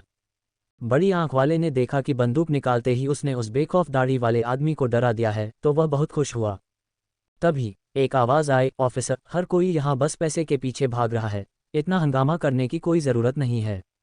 ये शिवा भाई हैं, मालिक आ गए। रंगा और बाकी लोग बहुत खुश हुए और जल्दी से मुड़कर देखा। उन्होंने देखा कि शिवा सूट और टाई पहने, चेहरे पर मुस्कान लिए उनके सामने खड़ा था। उसका चेहरा अभी भी शांत था, उसमें ज़रा सा भी गुस्सा नहीं दिख रहा था। बड़ी आंख वाले ने हंसते हुए अपनी पिस्तौल शिवा की तरफ घुमाई। क्या तुम इस फैक्ट्री के मालिक हो? बिल्कुल, मेरा नाम शिवा है, शिवा सिंह।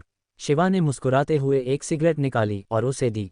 बड़ी आंख वाले ने शिवा की दी हुई सिगरेट की तरफ देखे बिना कहा, चूंकि तुम मालिक हो तो ये काम और भी आसान हो गया। हम नाला सोपारा की डिटेक्टिव एजेंसी से हैं और हमें शक है कि तुम्हारी फैक्ट्री में तस्करी का माल छिपा है। हम इसकी तलाशी लेना चाहते हैं। शिवा ने जो सिगरेट उसे नहीं दी थी उसे अपने होठों में दबाया, एक माचिस निकाली, उसे जलाया और कहा, दोस्त, हम सब समझदार हैं, जो कहना है सीधे कहो, घुमा फिरा कर बात करने की कोई ज़रूरत नहीं है। बहुत बढ़िया, जब तुमने ऐसा कह ही दिया है तो मैं भी सीधी बात पर आता हूँ। अगर तुम नाला सोपारा में फैक्ट्री खोलना चाहते हो तो कम से कम हमें पहले बताना चाहिए था, ताकि हम तुम्हारी फैक्ट्री की सुरक्षित शुरुआत की गारंटी दे सकें। शिवा ने धुआं उड़ाते हुए बड़ी आंख वाले को घूरा मैं बस ये सोच रहा था कि इस तरह की सलामी का क्या खर्च आता है। हाँ, कम से कम 30,000, बड़ी आंख वाले ने कहा और फिर अपनी बंदूक शिवा के पीछे वाली फैक्ट्री की ओर तान दी। तुम्हारी फैक्ट्री काफ़ी बड़ी है, तुम बहुत पैसा कमाते होगे, तुम्हें अपनी हद में रहना चाहिए, बिना बात की मुसीबत मोल मत लो। शिवा हंसा और अपनी सिगरेट से राख झाड़ी। 30,000 कोई बड़ी रकम नहीं है, मैं दे सकता हूँ। ये सुनकर बड़ी आंख वाला बहुत खुश हुआ। तो फिर देर किस बात की, पैसे निकालो, हम इतनी रात को यहाँ आकर बहुत मेहनत कर रहे हैं। शिवा ने अपनी सिगरेट, जिसके उसने मुश्किल से 2 कश लिए थे, रंगा को दे दी। रंगा ने जल्दी से आगे बढ़कर सिगरेट ले ली। शिवा ने अपनी जेब से अपना बटुआ निकाला, अपनी तर्जनी और मध्यमा उंगली से एक बिजनेस कार्ड निकाला और उसे बड़ी आंख वाले के सामने हिलाते हुए बोला, क्या तुम्हें लगता है कि इस बिजनेस कार्ड की कीमत 30,000 है? एक बिजनेस कार्ड से मुझे डराने की कोशिश कर रहे हो? अगर वह स्वर्ग का राजा भी हो तब भी मैं नहीं डरने वाला। लेकिन इससे पहले कि बड़ी आंख वाला अपनी बात पूरी कर पाता, उसके चेहरे की मुस्कान गायब हो गई। पास खड़ा एक और सादे कपड़ों वाला पुलिसकर्मी खुद को रोक नहीं पाया और पूछ बैठा, क्या हुआ? एक बिजनेस कार्ड ने तुम्हें डरा दिया? उसने उसे लिया और देखा, फिर हैरानी से चिल्लाया, रणविजय सिंह। उसके पीछे खड़े पुलिसकर्मी उसकी बात साफ साफ सुन सकते थे। क्या इंस्पेक्टर रणविजय? क्या ये रणविजय को जानता है? उस घबराई हुई भीड़ को देखते हुए शिवा ने धीरे से कहा, रणविजय भाई, मैं न केवल उन्हें जानता हूँ बल्कि मैं अभी अभी उनके घर से ही आ रहा हूँ। क्यों न मैं किसी और दिन तुम्हारी तरफ से उन्हें नमस्ते कहूँ। चारों मुख्य जासूस पुलिस बल में बहुत मशहूर थे और इन छोटे जासूसों और पुलिसकर्मियों की उन्हें नाराज करने की हिम्मत नहीं थी। इसके अलावा रणविजय उन चारों मुख्य जासूसों में सबसे बड़ा अफसर था, इसलिए उससे पंगा लेना तो उनके बस की बात ही नहीं थी। रंगा और अन्य लोगों को यह उम्मीद नहीं थी कि शिवा कोई भी कदम उठाते ही सबको इस तरह से चौंका देगा। बस एक पतले से बिजनेस कार्ड ने इन घमंडी कमीनों को इतना डरा दिया कि उनके पसीने छूट गए। शिवा भाई वाकई में बहुत तेज हैं। अनजाने में ही रंगा और बाकी लोग शिवा का और भी ज्यादा सम्मान करने लगे। शिवा ने डरे हुए लोगों की उस टोली की ओर देखा, रंगा के हाथ से सिगरेट वापस ली, एक कश लिया और धुआं उड़ाते हुए बोला, 30,000 रुपये मेरे पास हैं, अब बताओ ये पैसे लेने की हिम्मत किस में है? दरअसल शिवा सिंह एक व्यापारी था और इन अधिकारियों के साथ कोई विवाद नहीं चाहता था। उसका मानना था कि शांति से ही समृद्धि आती है और यही व्यापार में सफलता की कुंजी है। अगर ये पुलिस वाले अभी चले जाते हैं तो भविष्य में सब एक दूसरे को देखकर सिर हिला सकते हैं और दोस्त बन सकते हैं। भविष्य में कितनी फीस देनी है ये शिवा अपने दिल में जानता है और वह ज्यादा कंजूसी नहीं करेगा। लेकिन इन पुलिस वालों ने स्पष्ट रूप से शिवा को गंभीरता से नहीं लिया और सीधे 30,000 रुपये की मांग कर दी और एक निश्चित रकम पर अड़े रहे। फैक्ट्री की तैयारियों में शिवा की लगभग सारी नकदी खत्म हो चुकी थी, इसलिए उसके लिए एक साथ 30,000 रुपये का इंतजाम करना वाकई मुश्किल था। कोई और चारा न होने पर शिवा को इंस्पेक्टर रणविजय सिंह का नाम इस्तेमाल करना पड़ा। आखिरकार उसने गोवा में उसकी इतने कामों में मदद की थी, इसलिए अब उसका नाम लेना कोई गलत बात नहीं थी। ये सब इस बात पर निर्भर था कि क्या ये पुलिस वाले इस जाल में फंसेंगे। जैसा कि उम्मीद थी, रणविजय का नाम काफ़ी असरदार साबित हुआ। न केवल पुलिसकर्मी डरे हुए थे बल्कि बड़ी आंख वाला और एक अन्य जासूस भी हैरान दिख रहे थे। उन्हें शायद यह उम्मीद नहीं थी कि शिवा रणविजय को जानता होगा। जब हर कोई शिवा के इस प्रभावशाली रुतबे से दब रहा था, तभी एक तेज आवाज़ गूंजी, मुझे कोई परवाह नहीं कि वह कौन सा हिंदुस्तानी डिटेक्टिव है या तुम उसके दोस्त हो या नहीं, मैं 30,000 रुपये लेकर ही जाऊंगा। बात करते करते 5 पुलिस जीपों में से एक का दरवाज़ा खुला, एक चमड़े का जूता ज़मीन पर पड़ा और फिर एक आदमी मुंह में सिगरेट दबाए गाड़ी से बाहर निकला।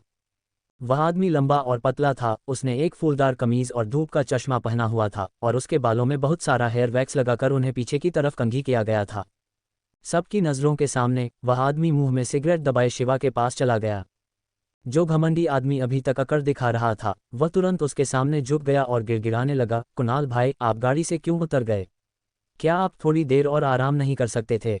धूप का चश्मा पहने कुणाल ने बड़ी आंख वाले की तरफ देखा और बिना कुछ कहे अपना हाथ उठाया और उसके चेहरे पर एक जोरदार थप्पड़ जड़ दिया। चेताक, एकदम तेज और साफ आवाज। बड़ी आंख वाले को इतनी जोर से थप्पड़ पड़ा था कि उसके मुंह से खून बहने लगा और वह बुरी तरह डर गया। कुणाल ने अपने मुंह में दबी सिगरेट जमीन पर थूक दी। क्या तुम जानते हो मैंने तुम्हें क्यों मारा? बड़ी आंख वाले ने घबराकर अपना सिर हिलाया, नहीं, मैं नहीं जानता। चेताक, एक और थप्पड़। देखने वाले भी सन्न रह गए, बाकी लोग भी डरे हुए थे। तुमने अभी क्या कहा? तुमने मुझे आराम करने को कहा।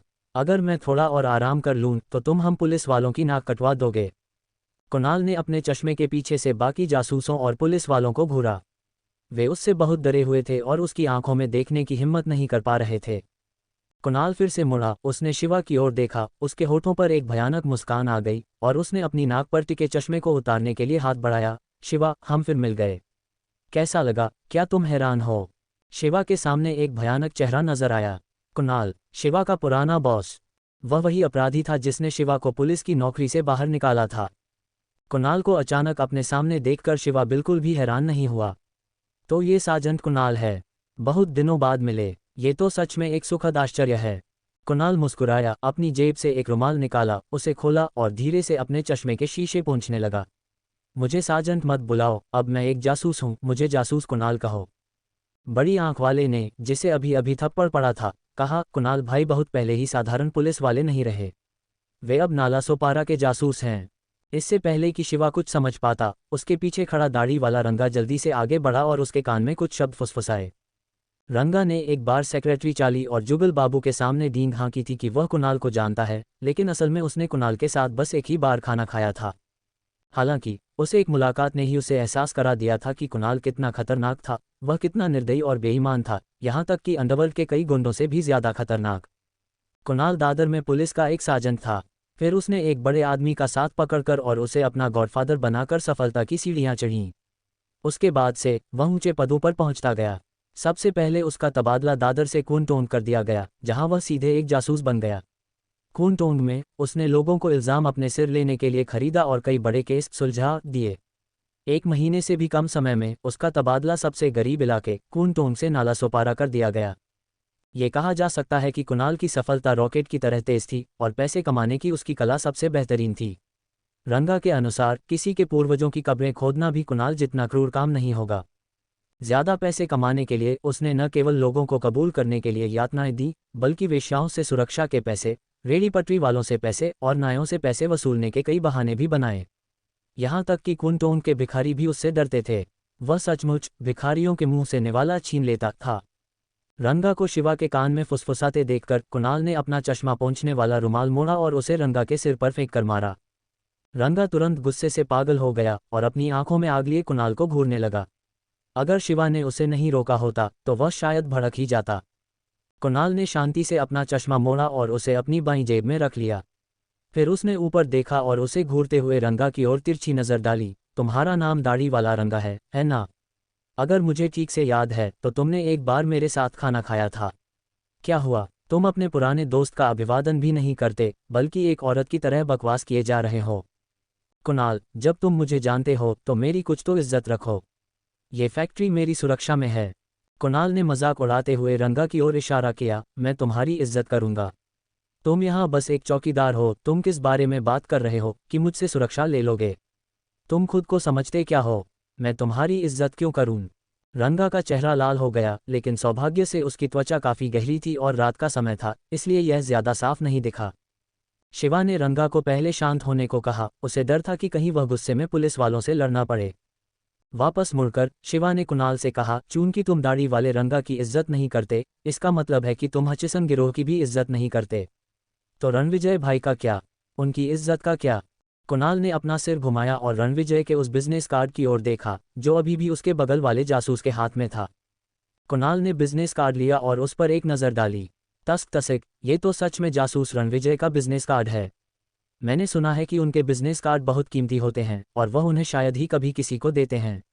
लगता है तुम्हारे और जासूस रणविजय के बीच काफ़ी अच्छे संबंध हैं। शिवा चुप रहा, बस उसने कुणाल की ओर देखा। कुणाल ने अपने होंठ सिकुड़े। तुम्हारे कुछ न कहने का मतलब है कि मैंने सही अंदाज़ा लगाया है। वाह, तो तुम्हारे पास रणविजय जैसा एक मजबूत सहारा है। अब मुझे क्या करना चाहिए? मैं तो बहुत डर गया। कुणाल ने अपना चेहरा ढक लिया, डरने का नाटक करते हुए, और फिर अचानक जोर जोर से हंसने लगा। मैं इतना डर गया था कि मेरी तो पैंट ही गीली हो गई।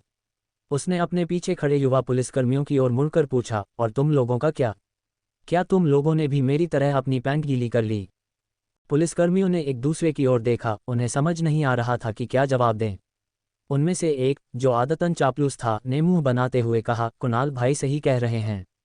मैं भी मौत के डर से कांप रहा था। मैं तो बहुत ही ज्यादा डर गया था। इससे पहले कि वह चापलूस अपनी बात पूरी कर पाता, कुणाल ने बड़ी आंख वाले के हाथ से बंदूक छीन ली, सीधे उसके पास गया और बंदूक के पिछले हिस्से से उस चापलूस के सिर पर 2 बार जोर से वार किया। वह चापलूस दर्द से चीख पड़ा और उसके सिर से खून बहने लगा। कुणाल के इस अजीब बर्ताव को देखकर वहां मौजूद हर कोई सन रह गया। चापलूस के सिर पर मारने के बाद कुणाल ने एक गहरी सांस ली और उदास चेहरे के साथ अपनी गर्दन घुमाई। महज एक बिजनेस कार्ड तुम्हें मौत के डर से डरा सकता है। तुम किस तरह के पुलिस वाले हो?